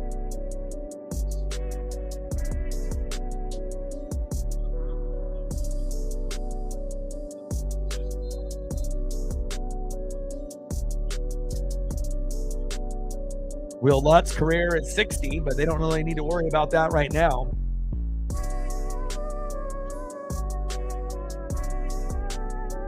Shotgun set. First down and 10 for Nix. Protectors breaking down. Little check down. Go to the sideline. Get out of bounds. There you go. First down, Broncos. Hill with the tackle. T-Rex there, a little zoom in of him. One of the better pass rushers in the game. First down and 10 with 21 seconds left. I mean, more than likely, this will end up being a field goal, but since T-Rex is on the sideline hurt, they should be able to take advantage of that. Hopefully they know personnel and realize that he's not in the game. Shotgun set. Trips left. Nix. Check down. Big fucking hit. Knight Jr. with the big tackle, popping that ball loose. Second down and 10 at the Cincinnati 28.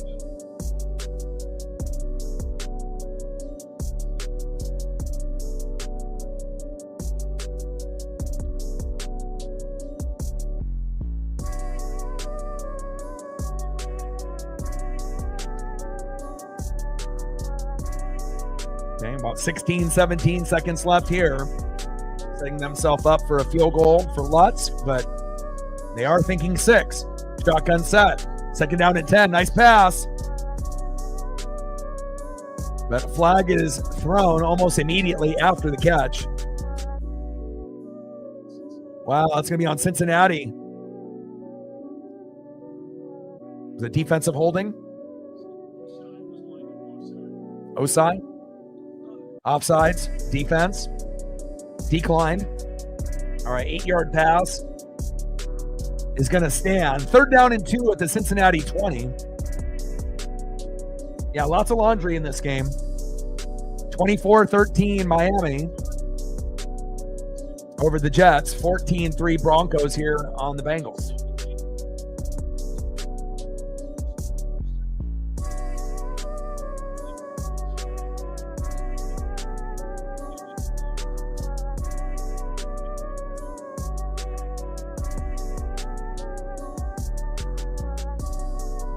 Third down and 2, shotgun set. Nix, good protection up front.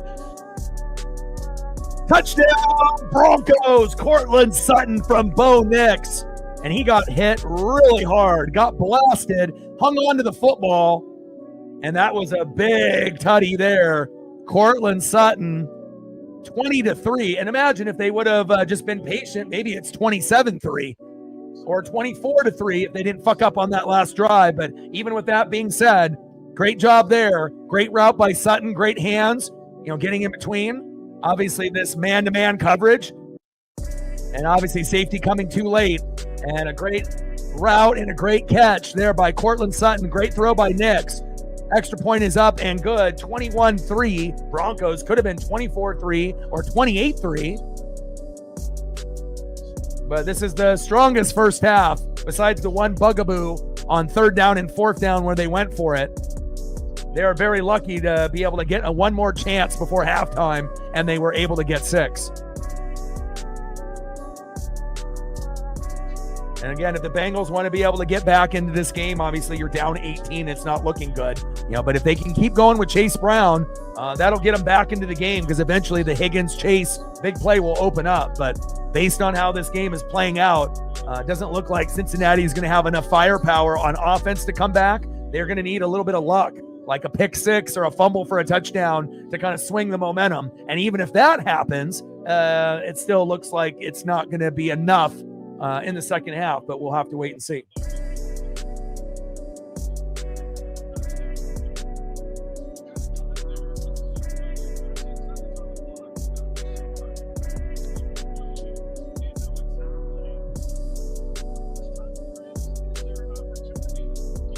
Great first half for Denver besides that one particular drive. And that's a touchback on that kick from Lutz.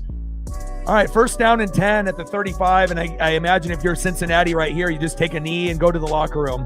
There's no point of going for some kind of Hail Mary or anything like that. So, and there we go. All right, we're at halftime.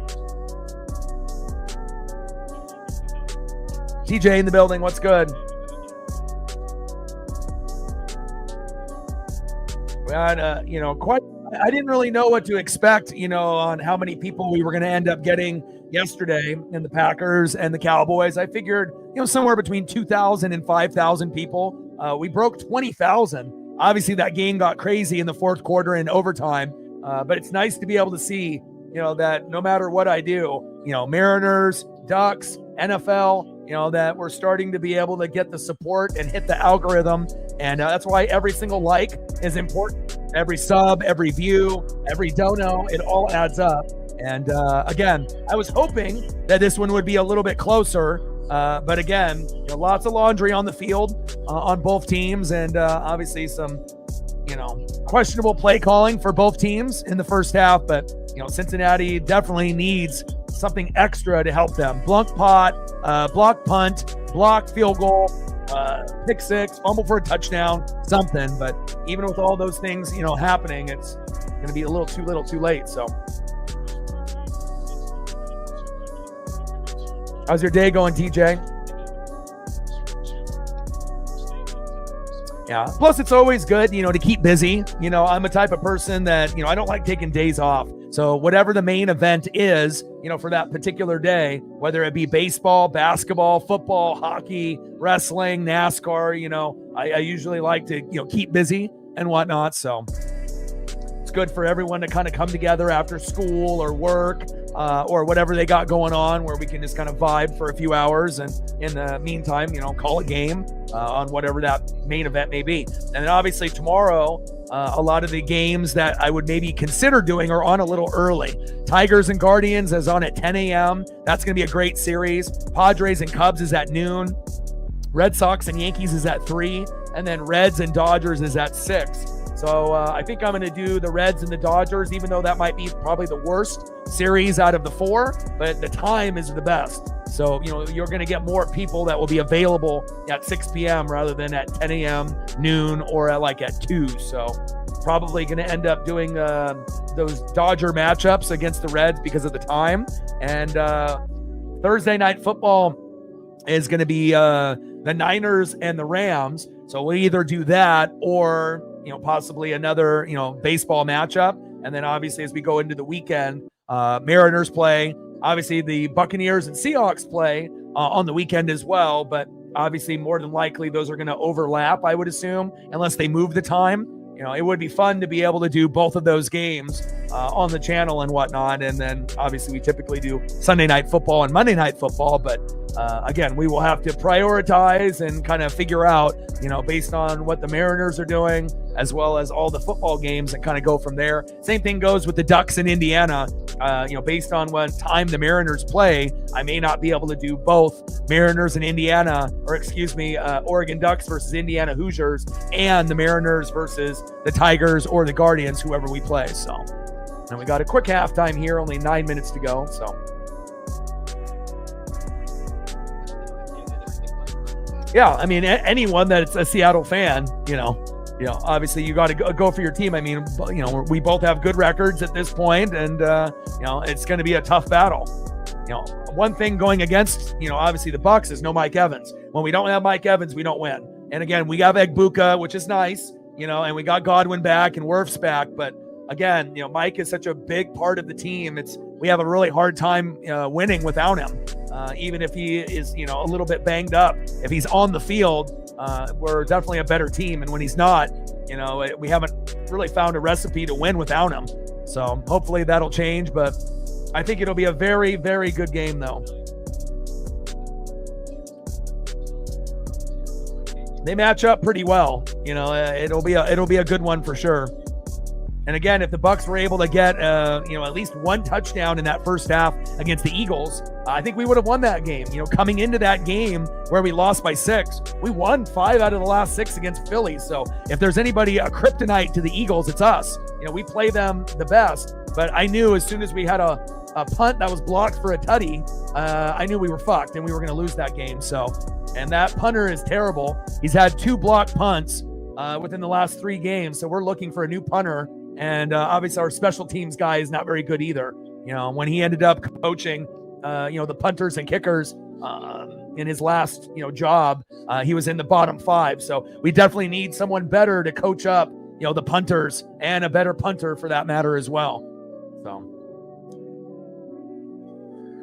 All right, 21-3 Broncos. Halftime will be over here in about 7 minutes. But so it looks like that's probably what we'll end up doing. Dodgers, Reds, for a few games. It's obviously whoever wins 2 games out of 3. And then we'll kind of see where it goes from there. Now, if some of these other games were on later, Tigers, Guardians, Padres, Cubs, or Red Sox, Yankees, and if they were on at 6, yeah, I definitely would be, doing them. So it's kind of based off the time more than really who's playing, but it'll give an opportunity for, the Reds fans on the channels to come through, like Jordan. And then obviously the Dodger fans are probably the best, opposing fan base that comes in and watches, against the Mariners. We have obviously certain fan bases that are tough to be able to work with. But obviously the Dodger fan base is good, obviously with the connection with my dad and just, obviously who they are, and we'll see what happens. And then we'll figure out on Thursday if we'll end up doing the Niners and Rams or if we do another wild card game or not. And then obviously as we get towards the weekend, it'll be all Mariners all day, every day. And I can't wait for that.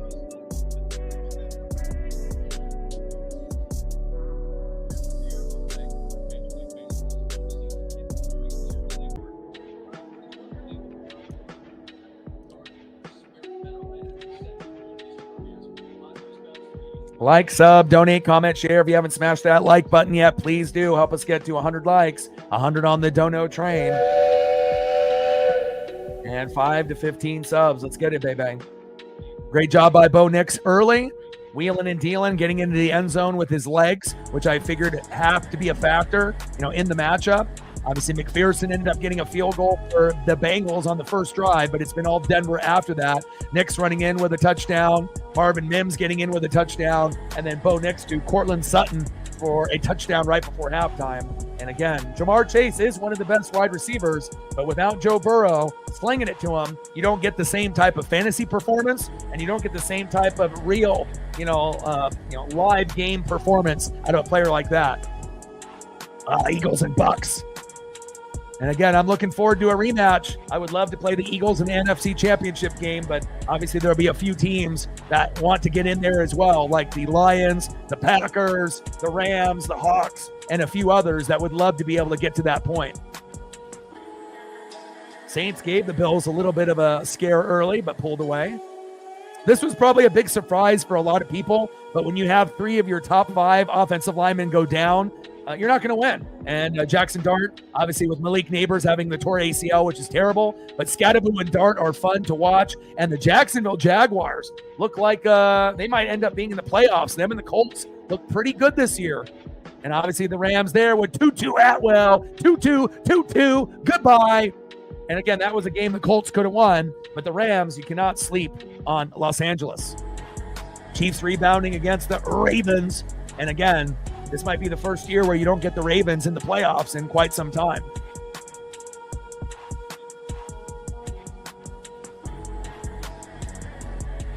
Yeah, I think the Kraken will be better than last year. I mean, obviously, Joey Decord is better than Grubauer. They brought in another goalie, but again, they need an elite, goalie at some point in the next 5 years if they really want to take that, big leap. They got Mason Marchment from the Dallas Stars. They've been able to, kind of get a few guys, from like the Vegas Golden Knights and the Florida Panthers. They've been able to pluck a few guys and, whether it be in the free agency or in the off season to kind of build the roster to where they want it. They still got guys that are kind of up and coming like Shane Wright, who I like a lot. Matty Beniers, the first round pick from Michigan. So it's like they have, players, but the West is so incredibly deep. It's like you're going against the Vegas Golden Knights, you're going against the Dallas Stars and a lot of these other teams. So I hope that the Kraken can make the playoffs again, in a year or two. I don't know if they're good enough to make it this year, but I do think they will be better than last year's team. And, hopefully they'll be able to, find a way, even if it takes a year or two, to be able to get to that spot. But, you got to have all the right pieces in place. You got to have the right coach. You got to have the right goalies. Obviously have the right strategy. Got to have good lines 1 through 5. And, we'll see where it, goes. And once football ends, I'll transition into some NBA games with the Blazers, some NHL games with the Kraken, and then we'll also do good matchups on the NBA and the hockey side, and then also maybe a little bit of NASCAR, and that usually is around, that February, March, time while we're waiting for Mariner baseball to start up again. But, we'll definitely be tapping into that after football kind of, concludes with college football and the Super Bowl in the NFL. So.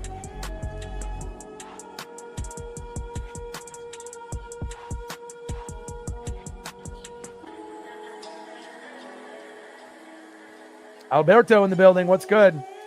And shout out to the global viewership that we've been getting, from Mexico, from the Dominican Republic, Puerto Rico, Japan, locations in Europe as well. So it feels good to be able to, start to kind of break out, and we'll continue to keep grinding it out. All right, we got 1 minute left before halftime ends here. Still looking for our first dono on our dono train. And again, we had 20,000 people that stopped through for the matchup with the Packers and the Cowboys last night. I don't think we're going to have numbers that high, obviously, in a 21-3 game at this point. But again, nice to be able to see that we're, hitting the algorithm, we're hitting the metrics, and now it's just about getting the regulars to support, and then obviously to help out for us to be able to hit our goals on the likes and the subs and the donos. And as long as we have a team effort, we'll be good to go.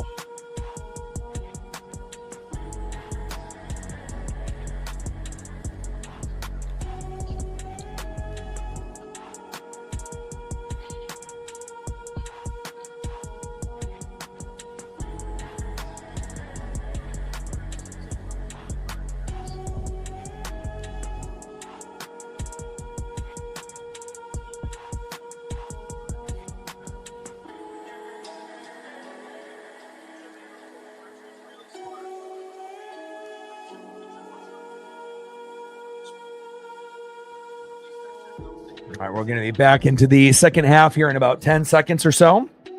And Denver is going to receive the second half kickoff, which is not ideal for Bengal fans at this point, down 18. And again, they have to be happy that they're down 18. They should be down probably, more than that. Should be probably down by 25. Since they went for it on fourth down and on third down and 1, they went for a direct snap to Harvey, which was stupid. They should have just went with a halfback dive. And then on fourth down and 1, they went for it and Nix got intercepted. They should have taken the 3 points. So should be 24-3 right now or 28-3. But at least for the Bengals' sake, that's probably good for them. And we'll see if Chase Brown actually gets the ball. You got to be able to have a balanced offense if you want that T. Higgins, Jamar Chase big play to happen. Otherwise, the Broncos are going to run away with this one. Denver's 1-2, trying to get to 2-2. Bengals are playing with house money with 2-1 record with no Joe Burrow, but obviously they're on the doorsteps of being 2-2 themselves.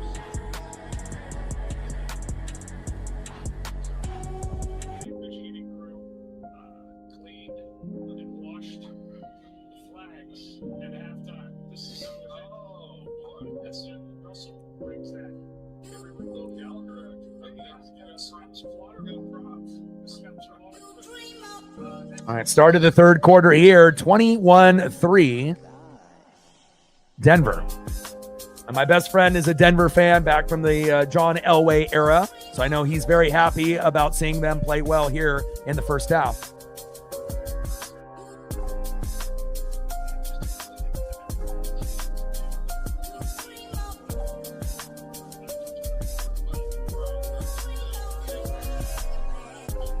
First drive for the Bengals with Browning was good, but again, they weren't able to get into a rhythm after that. But you got to give Denver's defense credit. It's, a good defense.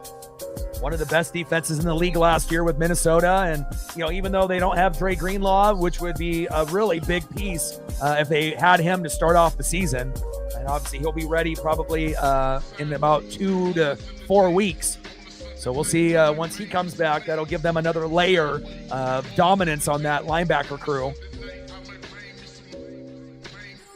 64-yard kick by McPherson there. First down and 10 at the Denver 30.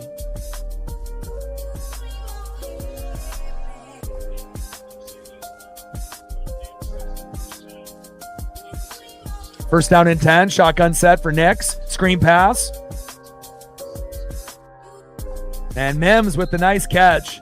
And a gain of about 8 yards. Hill with the tackle there for the Cincinnati Bengals. Second down and 2 at the Denver 38.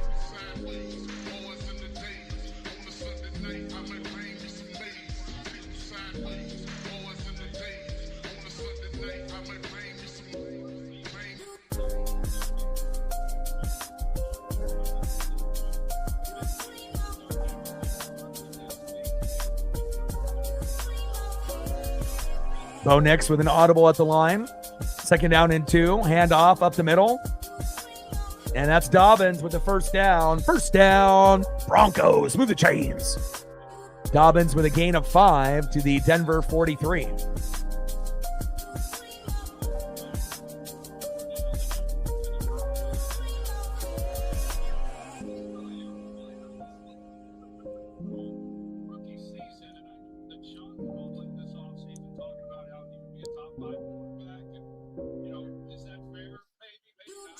First down and 10.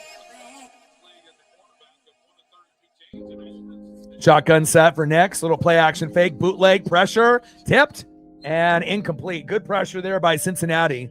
And they are going to have to get pressure on Bo to get back into this game. And obviously we saw Trey Hendrickson, T-Rex, have a minor injury before the half. And, for them to be able to get back in the game, they're going to need a fumble, a pick six, a fumble for a touchdown, a blocked field goal, something, blocked punt. You're gonna need, some kind of extra X factor, to kind of swing the momentum.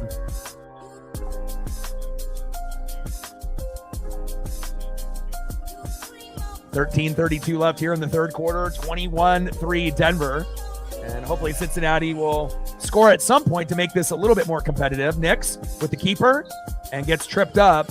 Gain of about 2. Third down and 8 at the Denver 45 after that 2-yard gain and scamper by Nix. Tackle by Trey Hendrickson, T-Rex, one of the best defensive players in the league for the last few years. Let's see if they can get a big first down here to Sutton, Troy Franklin, or Marvin Mims Jr.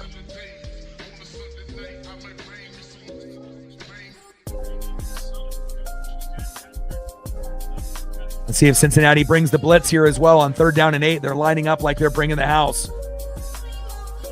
They bring 4. Nix looking downfield. Floater, got a man downfield. And incomplete, overthrown. And that is going to lead to a Denver punt. And we'll see if Cincinnati can rebound with a touchdown here to get it to at least 21-10.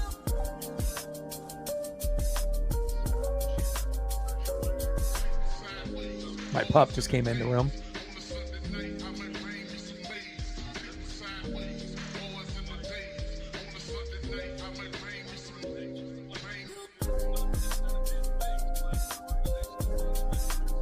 Fourth down and 8.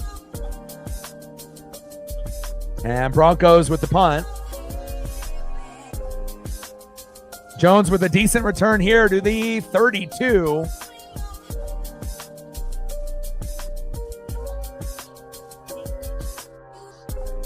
See if we can get Jamar Chase in the end zone or T. Higgins. I just want to be able to see it, a competitive matchup.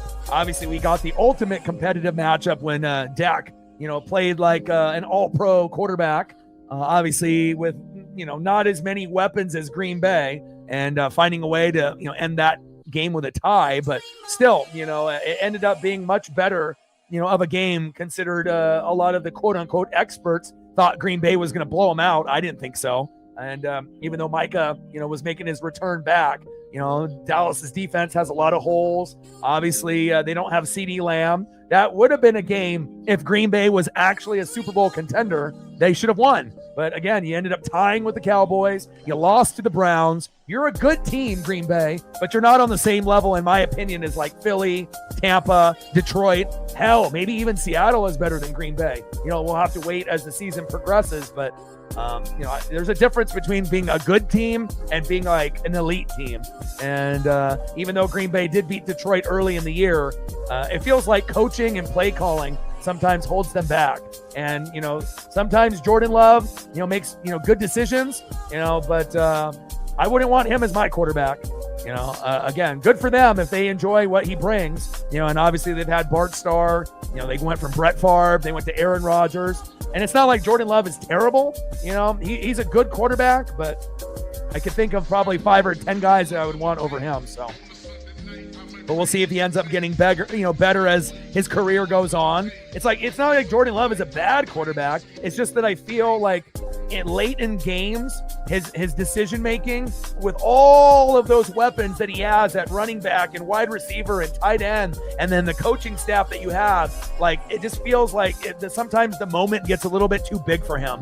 Where it wasn't too big for Rodgers, it wasn't too big for Brett Favre, and obviously, there is going to be tempered expectations to fall into the shadow of Favre and Rodgers. That's a very tough job to fill in those shoes, but I think he's a good quarterback, but I definitely think there's quite a few guys that, are on that level. I mean, he did have 3 touchdown passes to Romeo Doubs, so it's not like he went, no touchdowns and 3 picks or anything like that, but that's just kind of my observation, with him.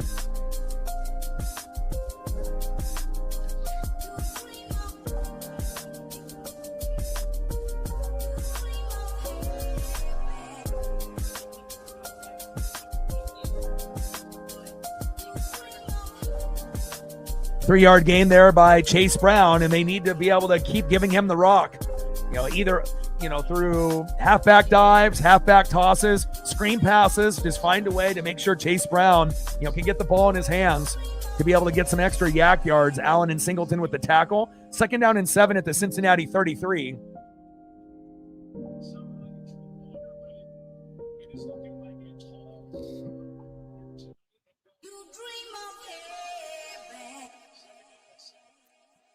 Shotgun set for Browning, hands it off up the middle. There we go. Samaje Perine, RB2, getting a look there. And the Bengals really haven't been the same since they let Joe Mixon go either. That used to be one of the top 10 running backs in the league. And then obviously with Burrow being injured and then moving on from Mixon. And it's like, you have other guys, that can fill in, but again, it's not the same compared to a guy that, really changed the outcome of many, many games in that Burrow, Chase, Higgins era. And also when they had Tyler Boyd. 3rd down and 2. Shotgun set, 5 wide receiver set. Broncos bring in blitz. He gets hit, and that ball is deflected. And that was a smart decision on bringing the house right there by Denver. Big play. Offensive line got overwhelmed there by Cincinnati. 4th down and 2. Nick Benito and company. They are very, very good. I mean, they bring 5, and they didn't have enough. And obviously with Patrick Surtain out there, we know how good he can be. He's definitely blanketing Jamar Chase, and there's a reason why Jamar hasn't been able to get the ball. And if they throw it in Surtain's area, there's a good chance they will pick it off. Maybe for, a touchdown or a big gain. Bengals with the punt. The Jets have cut into the Dolphin lead now, 27-21. Uh-oh. And what are they going to call there? Are they going to call a fumble?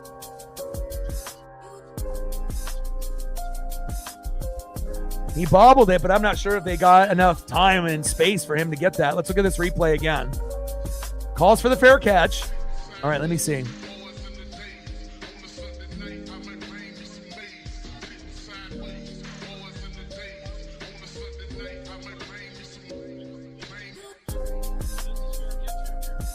They say it's fair catch interference, but it looked like he had enough room to make the catch. To me, that looks like, a fumble. Like, the other player ripped it out of his hands.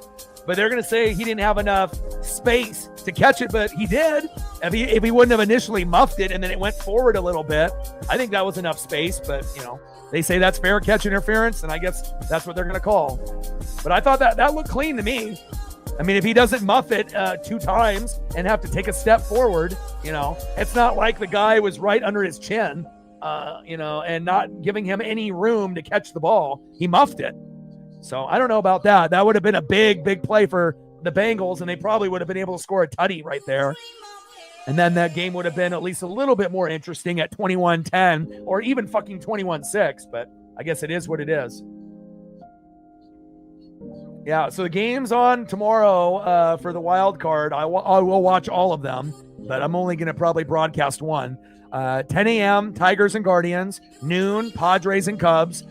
Red Sox and Yankees at 3, and then the Reds and the Dodgers are at 6 p.m. Pacific. So I'll probably do the Reds and the Dodgers just based off the time. But if any of those other 3 games were on as the last game, I would have chose that. So I think that's going to give us probably the best turnout, while we're, waiting for the Mariners on Saturday. And then it'll give me a chance to pay a little homage to my dad, being a Dodger fan, and, at least give us something to work with as we're waiting for the other matchups on the weekend. So.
Yeah, I think I would agree with you, Cody. I think I would rather play the Tigers as well. I mean, I understand how good Skubal is. He's from the Washington area, and he's got Northwest ties.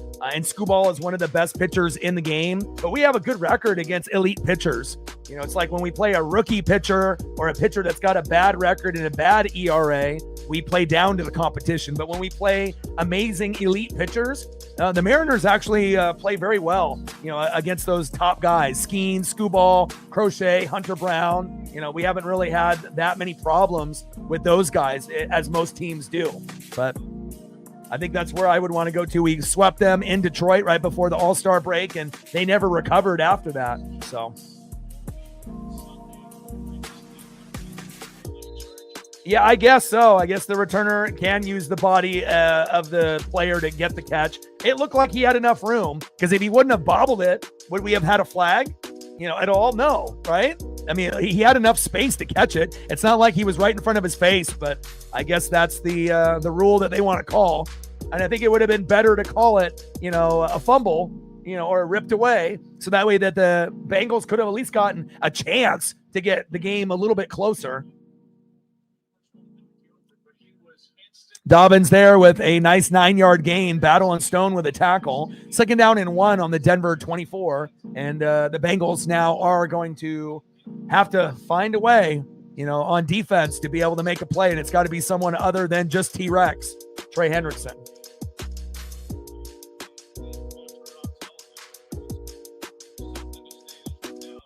Gosh, that's a tough one, man. I mean, that's just as tough as Judge and Cal Raleigh. I mean, there's, if you're looking at the stats and whatnot, they both have had amazing years.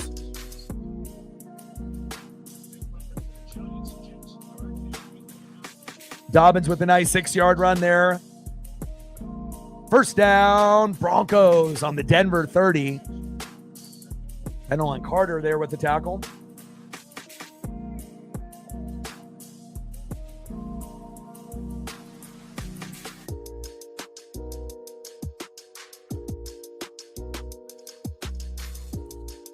First down and 10. Nix.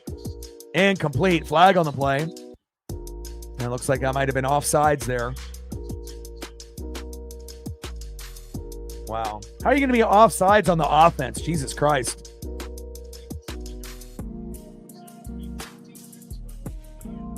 Pat Bryant. Wake up, Pat. 2nd down and 10 at the Denver 30.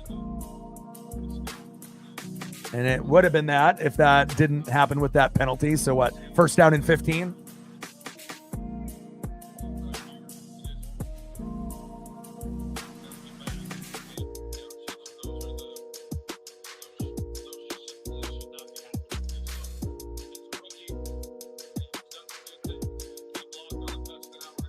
Yeah, Scooball has Seattle ties as well.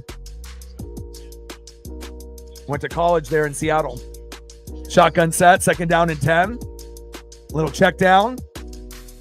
And Harvey, nice yak yards. You know, Harvey is a very slippery running back. You know, pretty good hands, obviously, to be able to catch some of those screen passes. And then what he does once he has the ball in his hands, he's got a lot of jukes and a lot of good movement, good vision.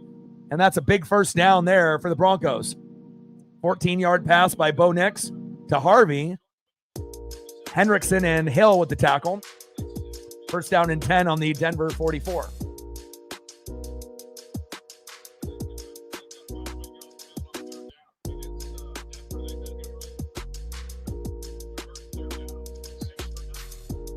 Nix, hands off. And J.K. Dobbins with a gain of a few, but we got another flag on the play. God, it's a flag party. A lot of unexcusable self-inflicted wounds on both teams in this matchup here. Let's see what this flag is about.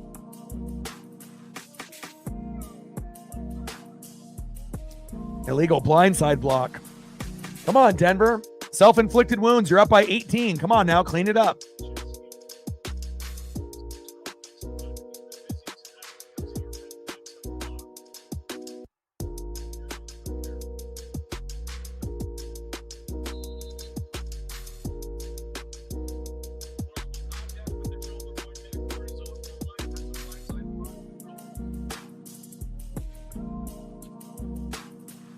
First down and 25. Denver going in the wrong direction here. 21-3 Broncos.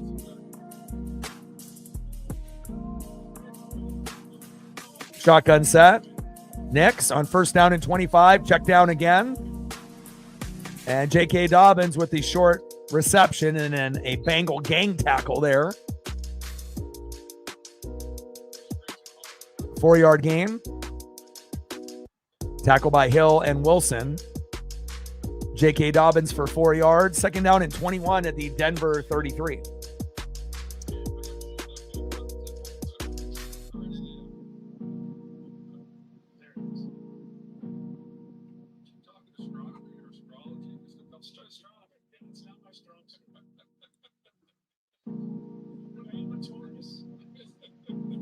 Second down and 21. Nix pressured. Little check down again. And a big hit there by Cincinnati. Flag again, man. Can we stop it with the flags? Bo Nix to Evan Ingram, but then we have a penalty here on Denver, I believe. An eligible man downfield. Come on. Penalty is declined.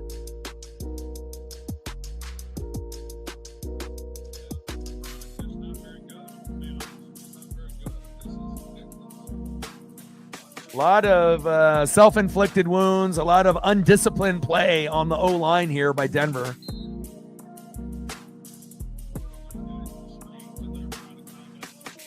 Third down and 14.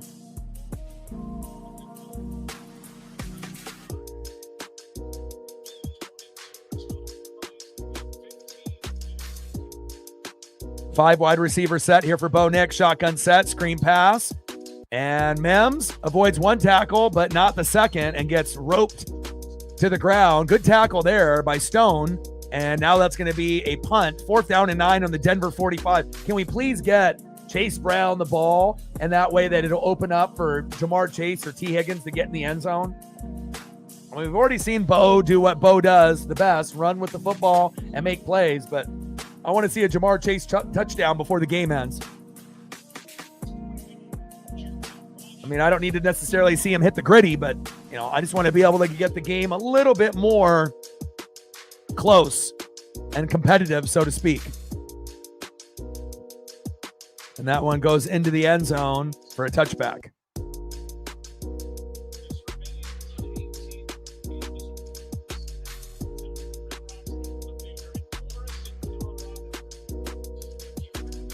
$58 subs to go to 22,400. Like, sub, donate, comment, share. If you haven't smashed that like button yet, please do.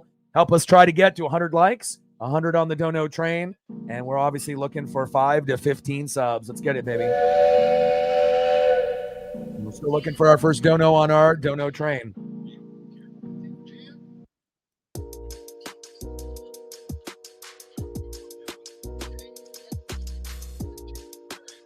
All right, let's look at the matchups for the pitchers tomorrow. We got Skubal and Williams, Pivetta and Boyd for Padres and Cubs. Crochet and Fried is going to be very good. And then Green and Snell for the Reds and the Dodgers. It's going to be very, very interesting. And now, obviously, I'm going to have to wake up early, get all my, running and walking errands done with my pup, and I'll be locked in for every one of those games. So.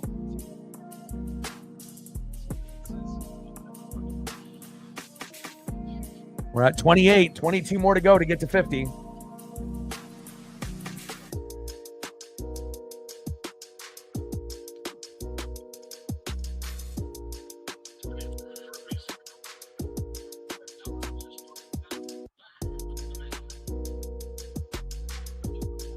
First down and 10 at the Cincinnati 20 when we come back from commercial break.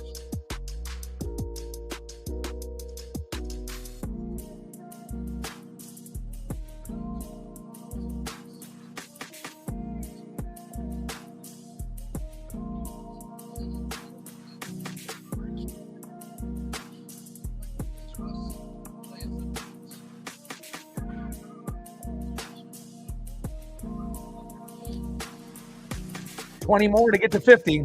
And obviously if we have a limited audience, we got to just try to maximize the most of every opportunity that we have.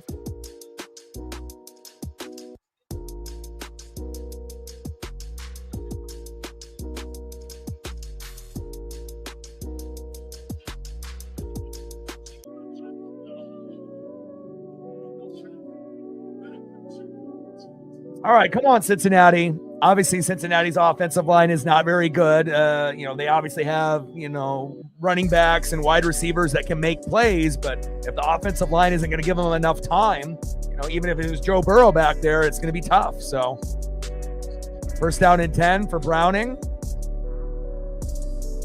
And there we go. Plenty of time. Yosavash, first down, Bengals. And hopefully we don't have a penalty on that particular play, because it felt like every single play it was a penalty here, a penalty there. And obviously, the Bengals more than likely are not going to be a playoff team. The Bengals, losing Burrow was definitely devastating. But for Denver, that division is kind of up for grabs. The Chargers look good within the first couple weeks, but dropping a game to the Giants isn't ideal. Chiefs started off slow, but, they're still going to be in the mix. And it feels like the Raiders still got a ways to go. Nice catch there by Jamar Chase. An 8-yard pass. Second down and 2 at the 50. And back-to-back good throws from Iosavash and Jamar Chase. And then let's see if they can keep this offensive momentum going with the Uncle Mo. There we go. Handoff to Chase Brown. And that's a nice 6-yard gain. Here we go. This is the best drive that they've had since the first drive that slowed down in the red zone that got them 3. Let's see if they can punch it in here with a touchdown to make it a little bit more competitive in going into the fourth quarter. Got to find a way to get Higgins and Chase the ball. Yeah. NBA and NHL right around the corner. The Blazers had their media day today. Obviously, doing photos with Dame and Scoot and Yang and all the players. Definitely looking forward to the NHL and NBA season as well. First down and 10, shotgun set for Browning, play action fake to Chase Brown, pressure coming, and a flag is thrown, and that might be holding on the O-line again. Savion Jones was up in his grill, and that's offensive holding on the Bengals.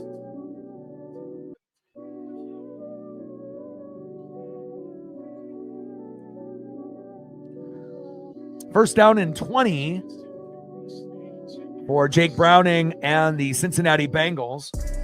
Broncos could be up by a little bit more, but a couple questionable calls on the goal line cost them an opportunity to get a field goal or potentially a touchdown. But with that being said, firmly in control in this game. Very sloppy, a lot of flags on both teams. And we'll see if we can get a good drive going here. First down and 20.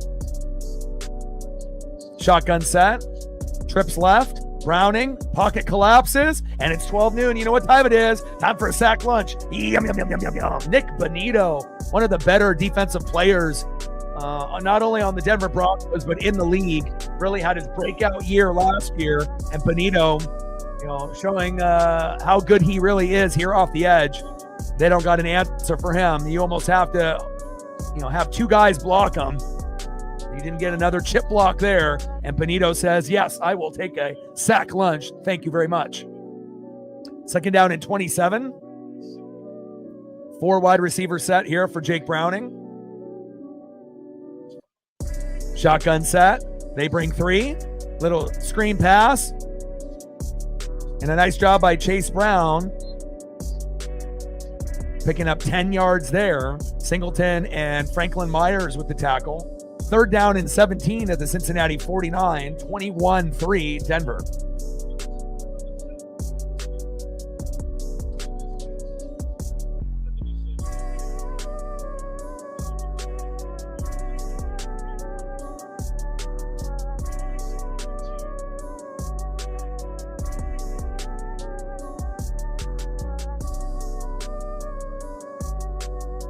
Shotgun set.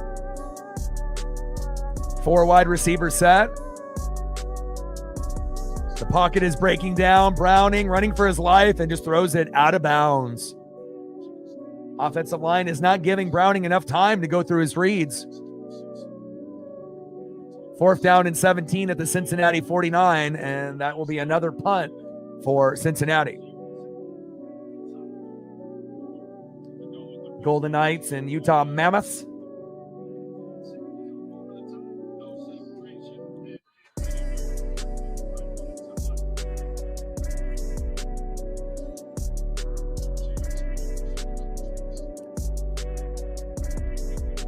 And Rico with a 43-yard punt, fair caught at the Denver 8. And if there was ever a time that the Bengals needed a turnover, it would be right now.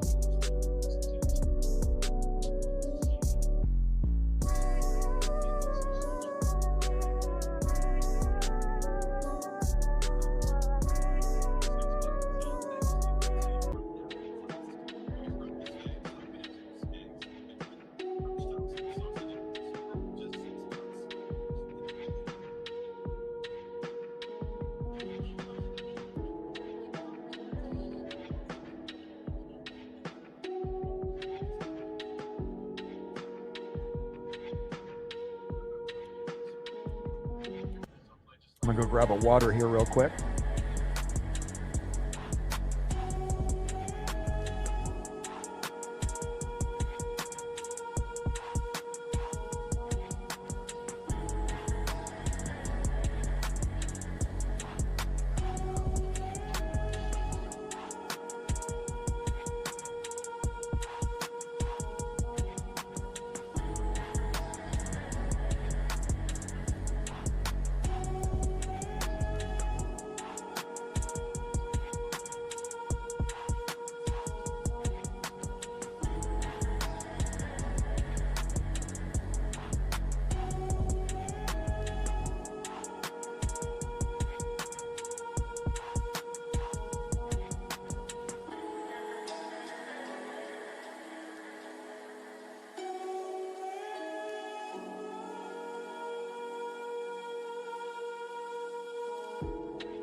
All right, next week, Monday Night Football, Chiefs and Jaguars. I'm actually kind of looking forward to that. The Jaguars are definitely ahead of schedule. Travis Hunter was a great draft pick for them, starting off with a very good start to their season. It's either going to be them or the Colts that win the AFC South. And even though the Chiefs started off, on kind of a rough start, with the Chargers and losing in Brazil, they've started to kind of find their way again. And you never can really count out the Chiefs, completely. And obviously the loser of that game and the Ravens was going to go 1-3. Chiefs found a way to get that job done, and we'll see where it goes for the rest of the season with them. But I think that game could be interesting with the Jags and the Chiefs. First down and 10. And handoff there up the middle to J.K. Dobbins for 3 yards. Second down and 7 at the Denver 10. 21-3 Denver.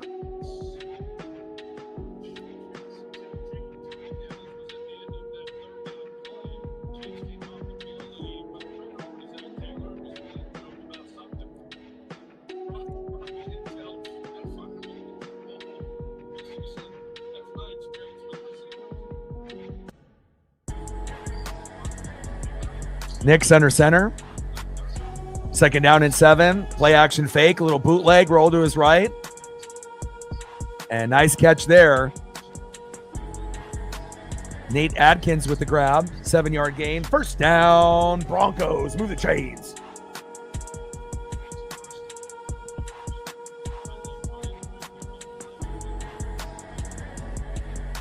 Go M's.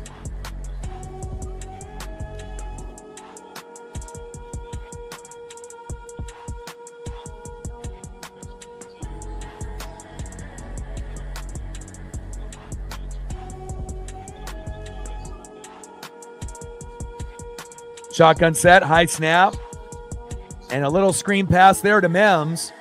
Or is that Troy Franklin? That's Troy Franklin. Nice job from one duck to another. 15-yard gain, tackle by Stone and Carter. Next to Troy Franklin. First down, Broncos. Move the chains. Yeah, I think we do. I think we would rather play the team that's slumping. Even though they have Scooball, we do play well against him, rather than going against the Guardians, who I think play us better than Detroit does. The Guardians with Jose Ramirez and Stephen Kwan, they sometimes have our number. So I think if we could play Detroit, if somehow Detroit can beat them, that would probably be the better series for us to win. But again, I still think that we could beat the Guardians also. So we'll see where it goes.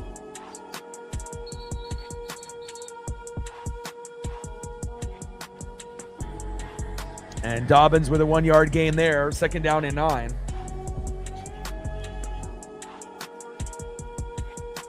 But based on how Detroit has played, lately, I don't know if they can beat the Guardians. The Guardians, ended up coming back and winning the division. And, the Tigers are having kind of a meltdown similar to the Mets. But the Mets, missed the playoffs. But Detroit's kind of in that same boat, where they made it, but barely. So. And timeout is called. We got 6 seconds left here in the third quarter. 21-3 Denver.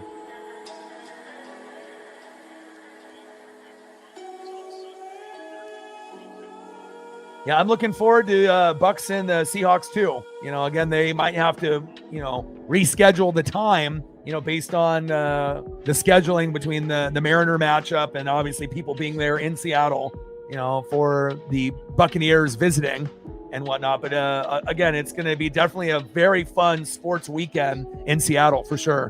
And if I had extra money, obviously I would love, to have been able to get tickets to go see the Bucks, because it's not like they come to Seattle every year. And obviously, making an opportunity and getting to the playoffs for the Mariners would be great. But again, nosebleeds are costing $400 for one seat, so that's a little bit too much out of my price range.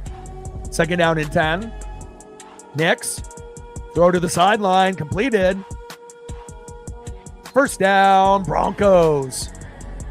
Great job there by Bo Nix.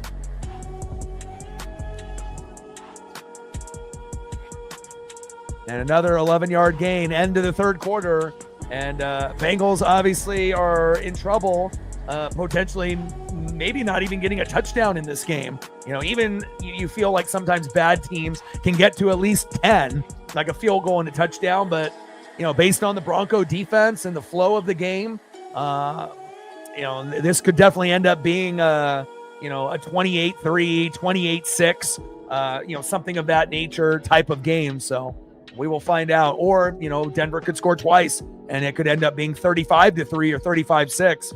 I was hoping that the offensive line would play a little bit better to get, Higgins and Chase some opportunities, but they kind of faded Chase Brown, and that was their problem in the first half. You got to make sure that you try to keep it at 50-50 as possible. And once a team knows that when you're down, you're going to throw pretty much on every down, then they can adjust. And again, when you got Patrick Surtain and Nick Bonito and amazing players on that side of the ball, even though you have Higgins and Chase Brown, if the O-line doesn't give you time, you're never going to get them the ball. So right now, it sounds like they're, just taking it day by day, with Wu. And, again, it sounds like one of the starters is going to go in the pen. So that will probably be Bryce Miller, I would assume. So they're going to go with like a 4-man rotation, it sounds like, which would be, Wu, Kirby, Gilbert, and Castillo, unless they decide to put Castillo in the pen. But I think as of late, Castillo is stronger than Miller at this point of the season. So even though, they've been kind of back and forth between the 4 and the 5, in the rotation, I think Castillo is a little bit more trustworthy at this moment. So I'm pretty sure Miller will go to the pen with like Logan Evans and Emerson Hancock to strengthen the pen. And then we'll see what happens. But they haven't said specifically yet, who's going to start. They'll probably wait to see who ends up winning between the Guardians and the Tigers. And then we'll figure out if it ends up being Kirby or Gilbert that gets that first game, or if Wu is ready to go, then Wu will start the first game. So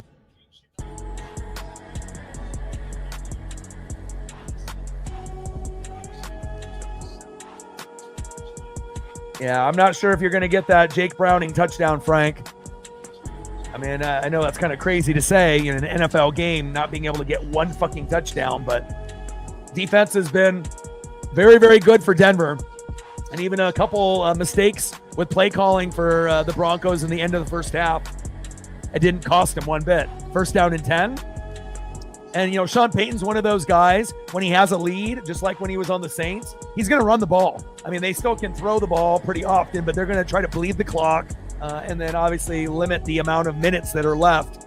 But again, self-inflicting wounds, another flag there with holding on Wattenberg. And we've had a lot of that on both sides of the ball. A lot of undisciplined play for the first month of the season. But definitely Denver looks like the more desperate team at 1-2, and Cincinnati's 2-1 without Burrow. But again, that record is going to start going in the L column. It's going to start stacking up because Jake Browning is not on the same level as Joe Burrow.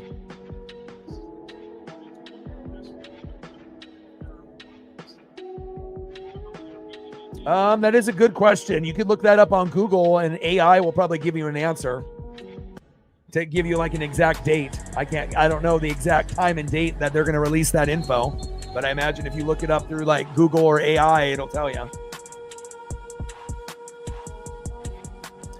Another snap infraction. Jesus Christ. Can we stop getting penalties here? Come on, Denver. You're up by 18. Wattenberg again. Somebody's going to have to run some extra workout regimen lines. Come on, my guy. Yeah. Much more flags in this game than in the Packer-Cowboy game yesterday. That's for damn sure. First down and 24. Shotgun set for Nix. Floater. Got a man. Woo! Oh, he drops it. Nix to Franklin.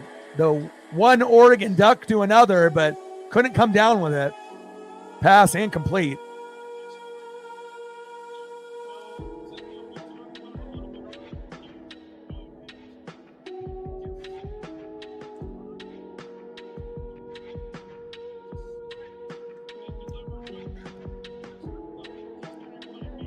You got to catch that, Troy.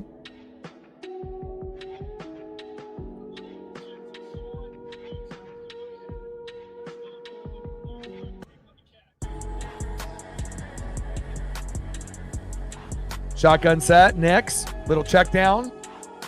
Harvey is there. And a nice 4-yard pass. Knight with the tackle. Third down and 20 at the Denver 33. And we're kind of going back and forth with a lot of penalties and kind of running in mud here, trying to be able to get someone to, do something offensively positive rather than all these flags by the Denver O-line and then the Cincy O-line. But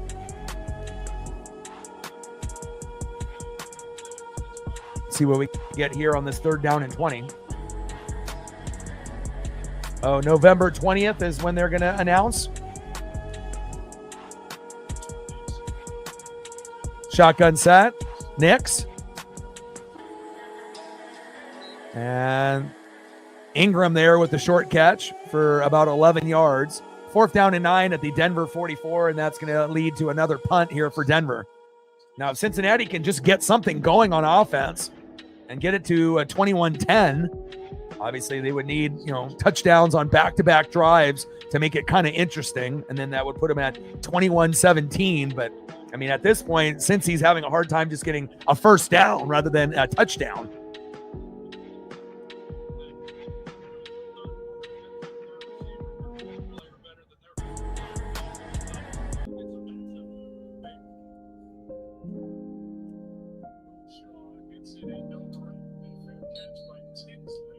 Tinsley with the fair catch.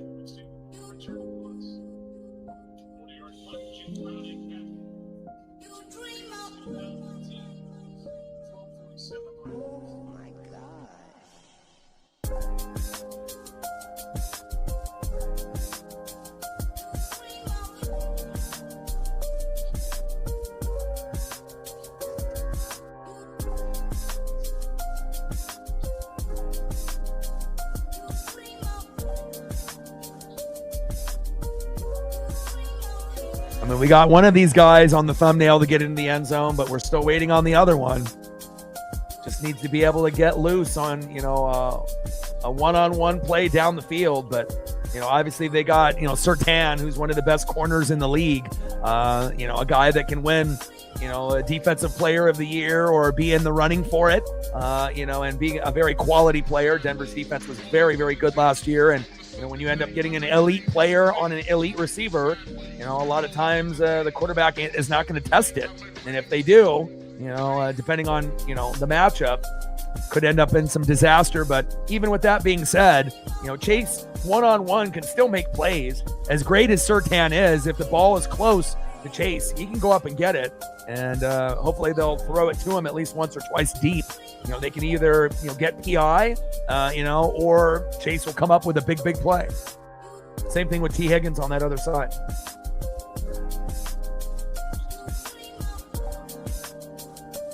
Yeah, it's not really necessarily Jake Browning's fault. It's the offensive line. If Browning had more time, he's got enough weapons, and again, he may not be, starter, material in the NFL. But with that being said, he's probably one of the top 8 backups in the league. Again, and if the Cincy O-line was better and the defense was better, this game would be much closer. But again, a lot of undisciplined players.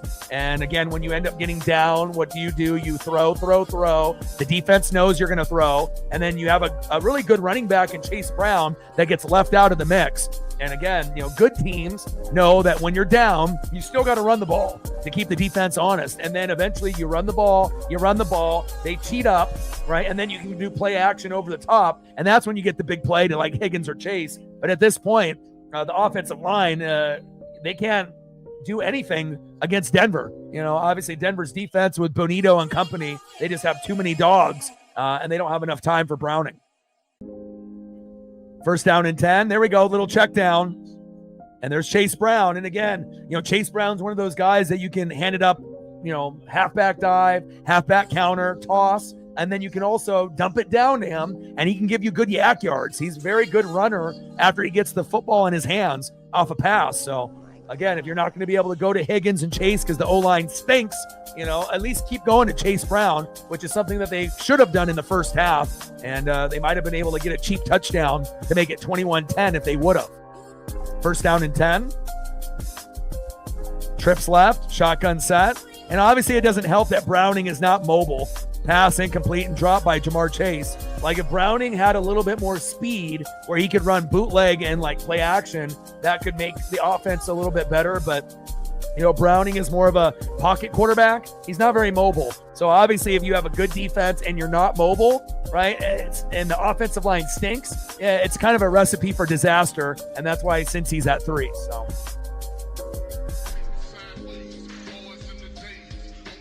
But I did enjoy watching Browning at UW. I mean, I watch every UW game, so it's like I might be a Duck fan, but I watch every Duck and Husky game throughout the year, beginning to end. 2nd down and 10. And Browning, no mobility. It's 12 noon. You know what time it is? Time for a sack lunch. Yum, yum, yum, yum, yum. And again, when you can't run away from someone that's behind you, you're going down. And Franklin Myers with the big sack lunch. 3rd down and 16 at the Cincy 22.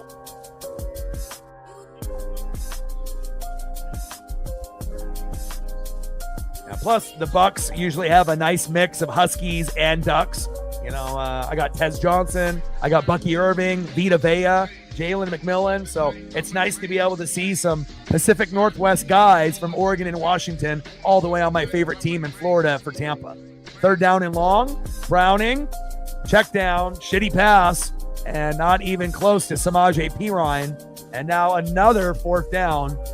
And not a good look for the Cincinnati Bengal O-line. But again, Denver is playing like the more desperate team. And this is probably one of the more complete games they've been able to play within the first 3 weeks.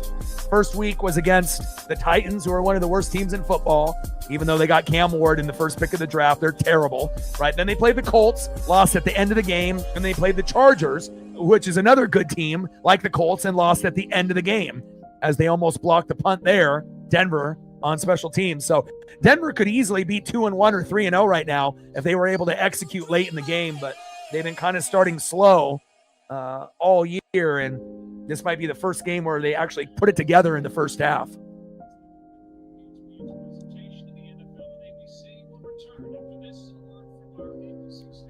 I mean, I hope Browning gets at least one touchdown pass before the game is over, but based on how the game is going, I don't know.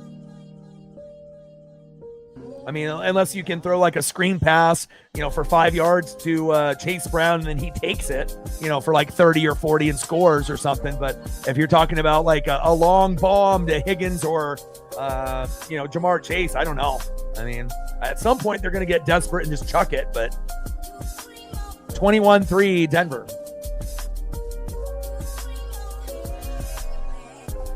And final score, Dolphins 27, Jets 21. So at least the Jets were able to come back after getting their ass kicked. But I don't know if you're going to get the similar type of comeback with the Bengals, especially when their O-line and D-line are getting dominated on fucking every play.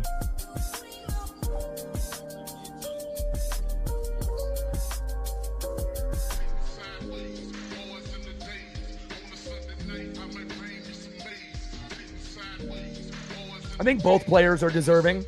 I mean, Ohtani's going to get it. Schwarber isn't, his stats aren't good enough besides his home runs, to be able to compete with Ohtani. But, Cal's a catcher. Cal plays defense. Cal's a leader. It's the hardest position to play. Most home runs, obviously more ribbies, than Judge. But you have to look at Judge, batting like, 350, and slugging, leading that percentage, OPS, all those other categories. And he was able to hit 50 plus home runs himself. So I feel like, if Judge ended up hitting like, 35 home runs, yeah, then maybe, you could definitely say, yeah, Cal, but again, when you're playing that well, obviously Mariner fans want Cal to win it outright. Yankee fans want Judge to win it outright. They both have, obviously a fair, claim and shot at it. So I think that, having co-MVP would be the smart thing. So that way both fan bases don't get irritated, both get rewarded, instead of one guy getting left out and a fan base getting left out. So, I mean, as much as I would love to see Cal win it by himself, again, if Cal was leading in more categories than just the home runs and the ribbies, then, if he had a few more categories where it was like, 4 for Judge and 4 for Cal, then maybe you could lean a little bit more with Cal. But, Judge is the truth. He's very, very good. 1st down and 10, halfback toss. J.K. Dobbins, nice cut there. 1st down, Broncos. Yes, J.K. Dobbins is playing with Harvey as the backup. Dobbins with an 11-yard gain. Battle and Hill with the tackle. First down and 10 at the Denver 35. 21-3 Broncos.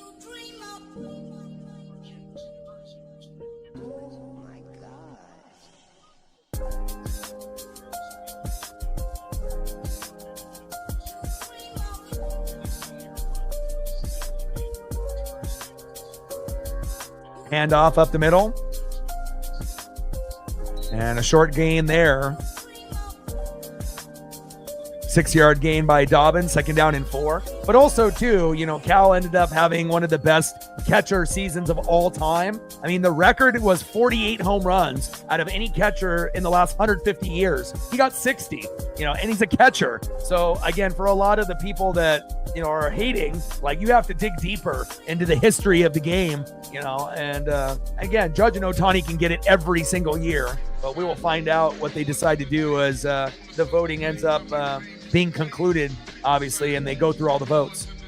Second down and 4, little short game there by J.K. Dobbins. 3-yard gain. Third down and 1 on the Denver 44.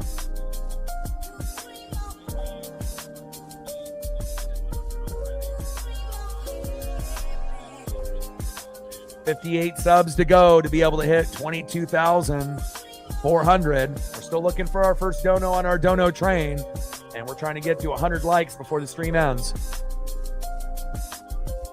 At least at 50 if we can get to that point at the bare minimum. Third down and 1. Shotgun set. Nix, little bootleg. Throw to the sideline. And caught by Mims. First down, Broncos. Move the chains.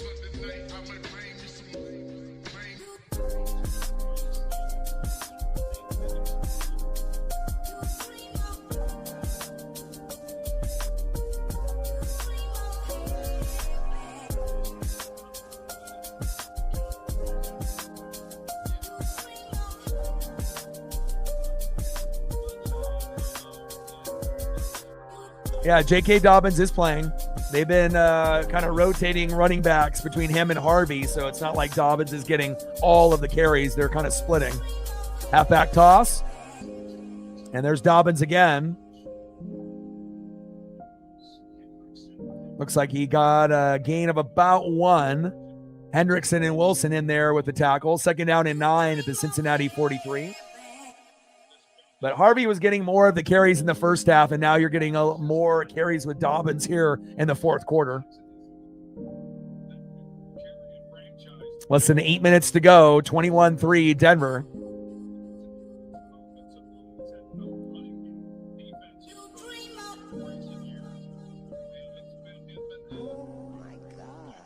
Nix, hands off.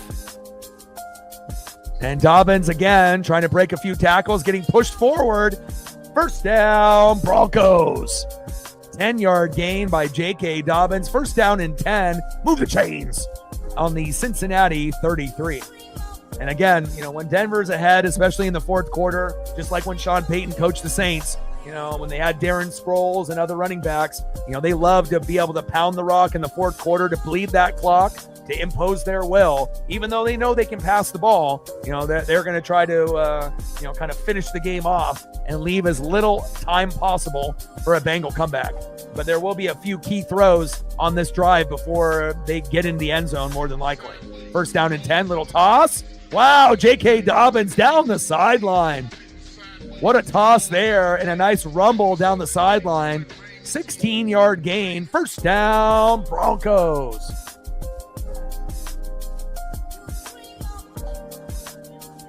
$101 yards now for J.K. Dobbins.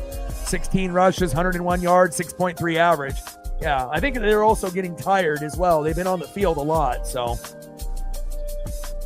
I mean, it's not like Jake Browning has been able to put out a lot of drives, to keep the defense, from getting tired and fatigued. So they've been on the field a lot more than the offense has, Cincinnati. And then Harvey now into the game. 3-yard gain, second down and 7. A very methodical drive here by the Broncos, ripping the hearts out of the Bengals fans here.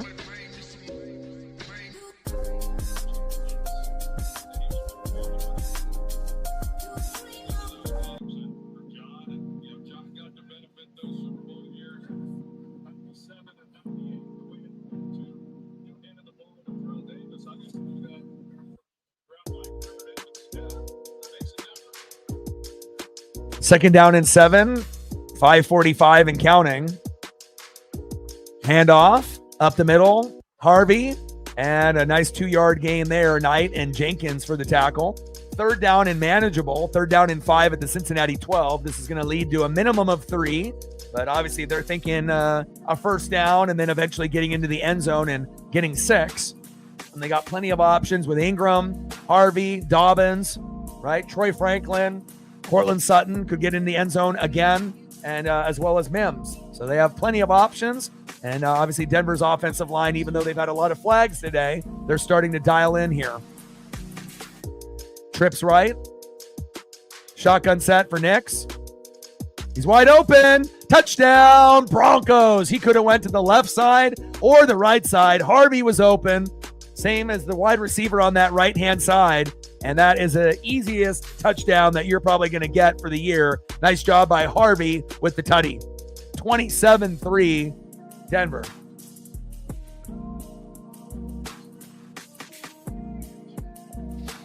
Maybe I should have done the Dolphins and Jets game if I knew it was going to be closer.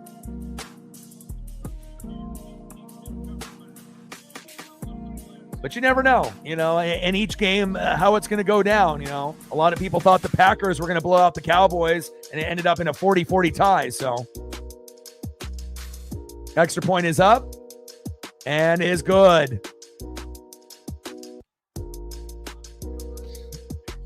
And again, Denver playing like the more desperate team since they are 1-2. They easily could have been 2-1 or 3-0 if they didn't have to play the Colts and the Chargers.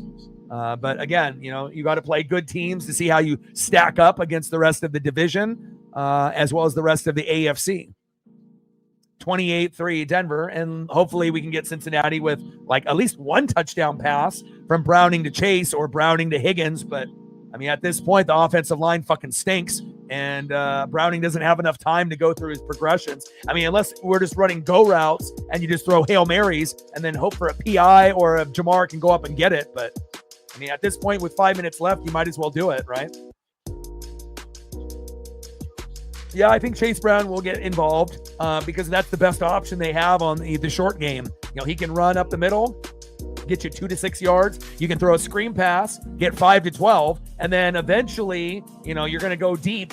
But again, Surtain has been blanketing Jamar Chase, so they haven't really targeted him that much, or T. Higgins. But the offensive line hasn't given him any time. So even if Burrow was playing, they probably would only be at like 17 right now. Burrow obviously can, escape the pocket, even though he's more of a pocket QB like Browning, but he's faster, more intelligent, better football IQ, and Burrow's got obviously the arm, right? And a connection with Higgins and Chase. But, even with that being said, even if Burrow was playing, probably the maximum amount of points that they would have at this point would probably be 17. Maybe 2 touchdown passes by Burrow, but, obviously if your O-line isn't good and you're going against one of the better defenses in the league, and your O-line doesn't give you enough time to go through your progressions, then sometimes you get a lopsided victory like this, 28-3 Denver. Denver will improve to 2-2, and the Bengals will drop to 2-2. And obviously the Bengals are not good. The Browns are not good. The Ravens are injured. And who would have thought, old-ass Aaron Rodgers, would be leading the division, and more than likely the Pittsburgh Steelers are going to make the playoffs this year. We'll see if they have any injuries themselves, but they're definitely in a good position to win the division as long as they don't have any injuries to Aaron, DK, or the defense like TJ Watt. Yeah, Jake Browning is playing, not Joe Browning. That would be a combination of Joe Burrow and Jake Browning.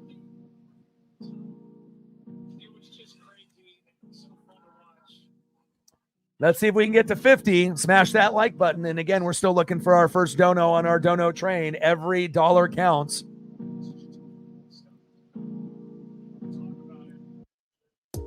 And Lutz kicks off, and that's a touchback to the Cincinnati 35. I mean, at this point, you might as well, try to go deep, but they have Jamar Chase on the sideline there. And hopefully after this kickoff that ends up being a touchback, hopefully Jamar will get at least a chance.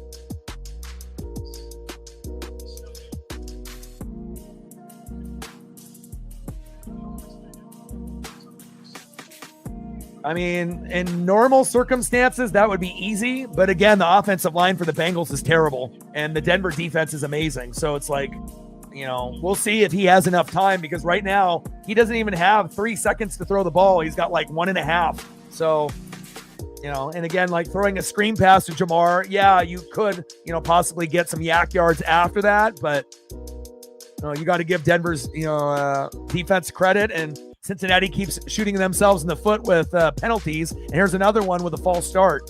They keep going in the wrong direction.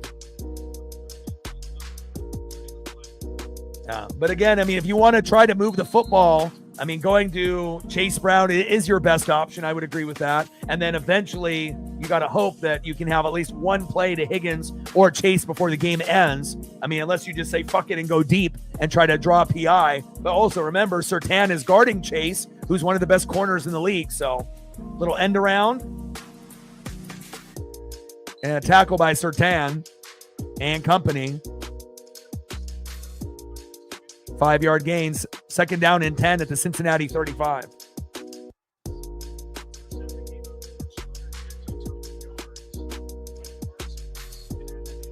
I mean, you got Jamar Chase, you got T. Higgins, you got Chase Brown, you got Gesicki. But again, if your O-line stinks and you don't got Joe Burrow out there, you're not going to be able to have the same type of flow of offense that we saw last year with Burrow and Chase, where they dominated fantasy leagues and in real life. Little screen pass to Jamar Chase.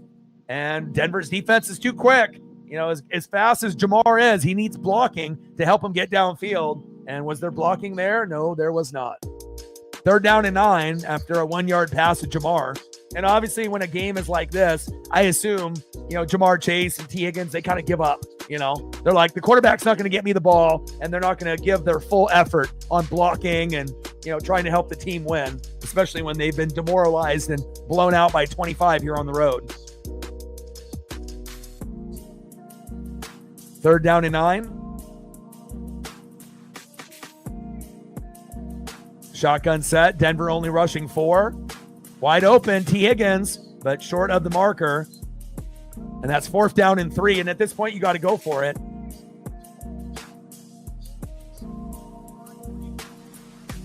Yeah, and if Dre Greenlaw was healthy, that would make a big difference for Denver's D. That's already great. It would be, top tier.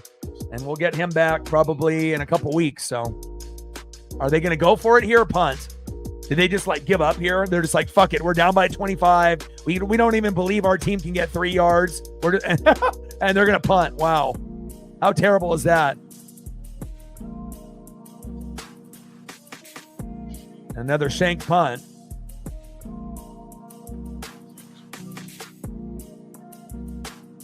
Unbelievable that they wouldn't go for it there. Like, as bad as the O-line is, and as bad as, Browning has been because he doesn't have time, you're telling me you're down by 25 and you don't want to just go to Chase Brown and hand it off to him for a 1st down or a screen pass to get 5 yards? If you don't believe that you can get the ball to Higgins or Chase or Gesicki, give it to Chase Brown. You got a guy that can get you a 1st down, even if the offensive line isn't blocking. Golly. Zach Brown, who are you?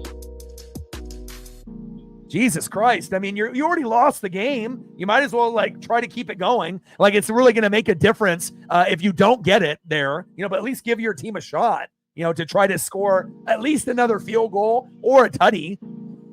Embarrassing.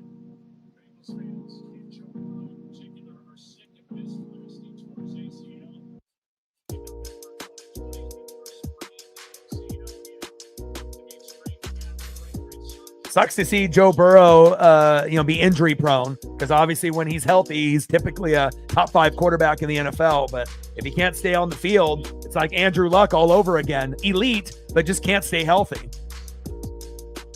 Ooh. Nice game there. Harvey is very good, for being a backup to J.K. Dobbins. Hell, he's good enough to start for the Denver Broncos based on what I've seen here today. Nice 8-yard gain there. 1st down and 10 at the Denver 30. Move the chains. And then you got to think, for guys like Jamar Chase and T. Higgins, guys that normally wouldn't maybe giving up on their team. But again, when they don't get the ball, a lot of wide receivers are divas. And again, when they don't get the ball, then what happens? They don't try, they don't block, and they don't put out effort on the plays that they're not getting the ball. And that affects the team in a negative way. Harvey. Man, I like this Harvey kid. Great draft pick from UCF, sleeper. Good power, good speed. And I like him better than J.K. Dobbins. Even though Dobbins ended up going for over 100 and got some carries late here in the fourth quarter. But, this is a guy that definitely could start over Dobbins if they wanted to. But they make a nice complementary thunder and lightning kind of combo. It may not be as good as David Montgomery and Jahmyr Gibbs. They're not on that level, but two pretty good, running backs. And obviously the offensive line has done a good job to let Harvey and Dobbins get open on a few of these plays. 2nd down and 1. And we're getting close to the 2-minute warning here. If I knew it was going to be this bad of a performance from Cincinnati, I would have done the other game, even though it was an hour earlier. At least, it would have been, Miami winning the game, but at least the Jets didn't give up like the Bengals did. 1st down, Broncos. And that is the 2-minute warning. But also another reason I did the game was to watch Denver. My best friend's a Denver fan, and I figured I would do him a solid and, do the game for him. And, and I was hoping that Cincinnati wouldn't shit the bed. I mean, they looked pretty good on that first drive, but it ended up leading, to just a field goal. But it shows you defense wins games, defense wins championships. And also you got to have a good O-line. I mean, you can have all these sexy pieces at quarterback, running back, wide receiver, and tight end. But if your O-line stinks, you're never going to get the ball down the field. You're not going to score points, and you got to have a good O-line. O-line is more important than quarterback, running back, wide receiver, and tight end. It just is, because if you have average quarterback, running back, wide receiver, and tight end, and you have a top 5 O-line, then those guys go from being average in the skill position players to good because they got time to make plays.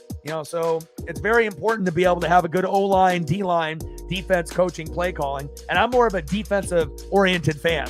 I like O-line, I like D-line, I like defense, I like coaching, I like play calling. I feel like quarterback, running back, wide receiver, and tight end are overrated. That's like positions that the media, loves, but it's overrated. It's like you got to have good players in those positions, yes, but if your O-line stinks, you're not going anywhere. Those guys aren't going to get the ball. They're not going to be as productive.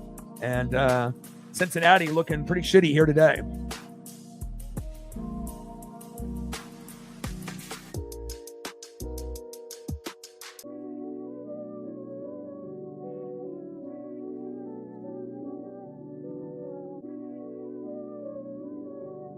Looking forward to Tigers, Guardians, Padres, Cubs, Red Sox, Yankees, and Reds, Dodgers. I mean, if I knew that I would be able to get support with likes and subs and views and donos, I would consider doing, any of those other 3 games rather than the Dodger game at 6 p.m. But, it all depends on, who's going to support and whatnot. So.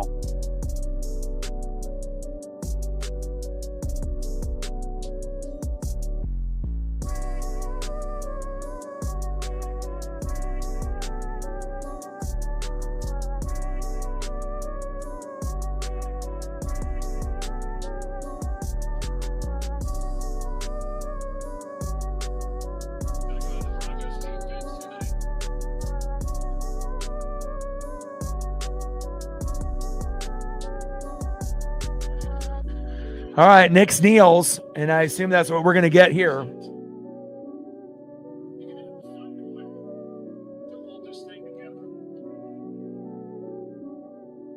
I feel bad for people that got Bengal players in fantasy. If you got guys like Higgins and Chase, assuming that Burrow is going to be healthy all year, and that's the problem. If you end up drafting guys that had a great year last year, for whatever reason, a lot of times that doesn't happen the following year. Injuries and other things that happen. And, for a team that's 2-1, they're definitely going to be going into the L column a hell of a lot more. And another kneel down there by Bo Nix. and probably the most complete game that Denver's played in the first month. I mean, obviously the Titans are a shitty team, but they started off slow and ended up winning that game. They played a very good Colts team in week 2 and lost at the end of the game. A very good Charger team and lost at the end of the game in that game as well. When you lose by field goals at the end, or, you know, kind of plays that could have went your way, it hurts. But they definitely have gotten back on track against this shitty Bengal team here on Monday night.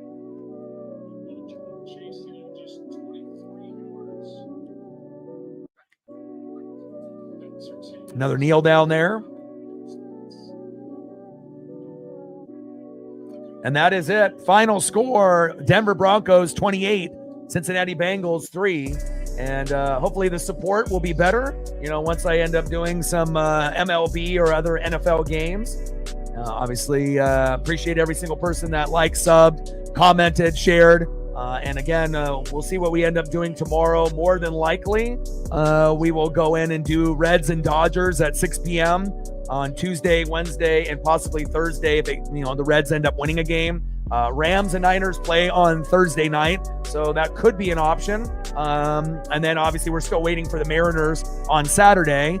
Ducks play Indiana on Saturday as well. And then obviously Sunday, you got the Seahawks and the Buccaneers. But on top of that, we're going to be doing the Mariner playoff game. So reflect in the building. I'm happy that someone was going to show some love. You know, I was going to say we haven't gone, to do a stream without one dono in like months. So we were on the brink of not being at a zero for the first time in months. And luckily Reflect came in here at the end and made sure that we didn't hit a zero. So I appreciate that. Every dollar counts. You know, I got bills to pay. You know, not everyone has the ability to be able to show love, but everyone can hit the like button. Everyone can sub. Everyone can share. But thank you for preventing the zero, because that's not a good feeling when you work hard and no one shows love. So thank you so much for that. Stacks, Racks with a little Cactus Jack, Reflect at the buzzer with a $5 dono. And again, every dollar counts. Thank you so much, man. Appreciate you from preventing us from getting a zero for the first time in months. And again, I will be live tomorrow, more than likely for the Reds and the Dodgers, just based off the time. And I will watch all the other wild card games. And then again, based on what we get results-wise in that particular, matchup, we'll decide what we do on the next days moving forward. And appreciate you, Reflect. Means a lot.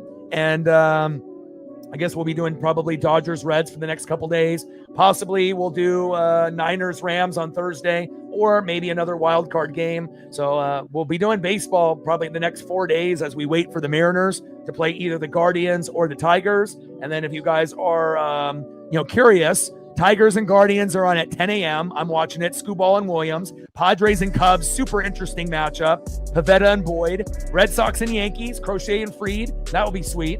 And then Reds Dodgers with Green and Snell. So again, if it was any matchup that was playing in that last slot, that I would do any of those matchups, but the Dodgers are the last game, so that's probably where we're going to go. And my dad's a Dodger fan, so it kind of makes sense going that route as well. So Joe with a tour. Thank you, man.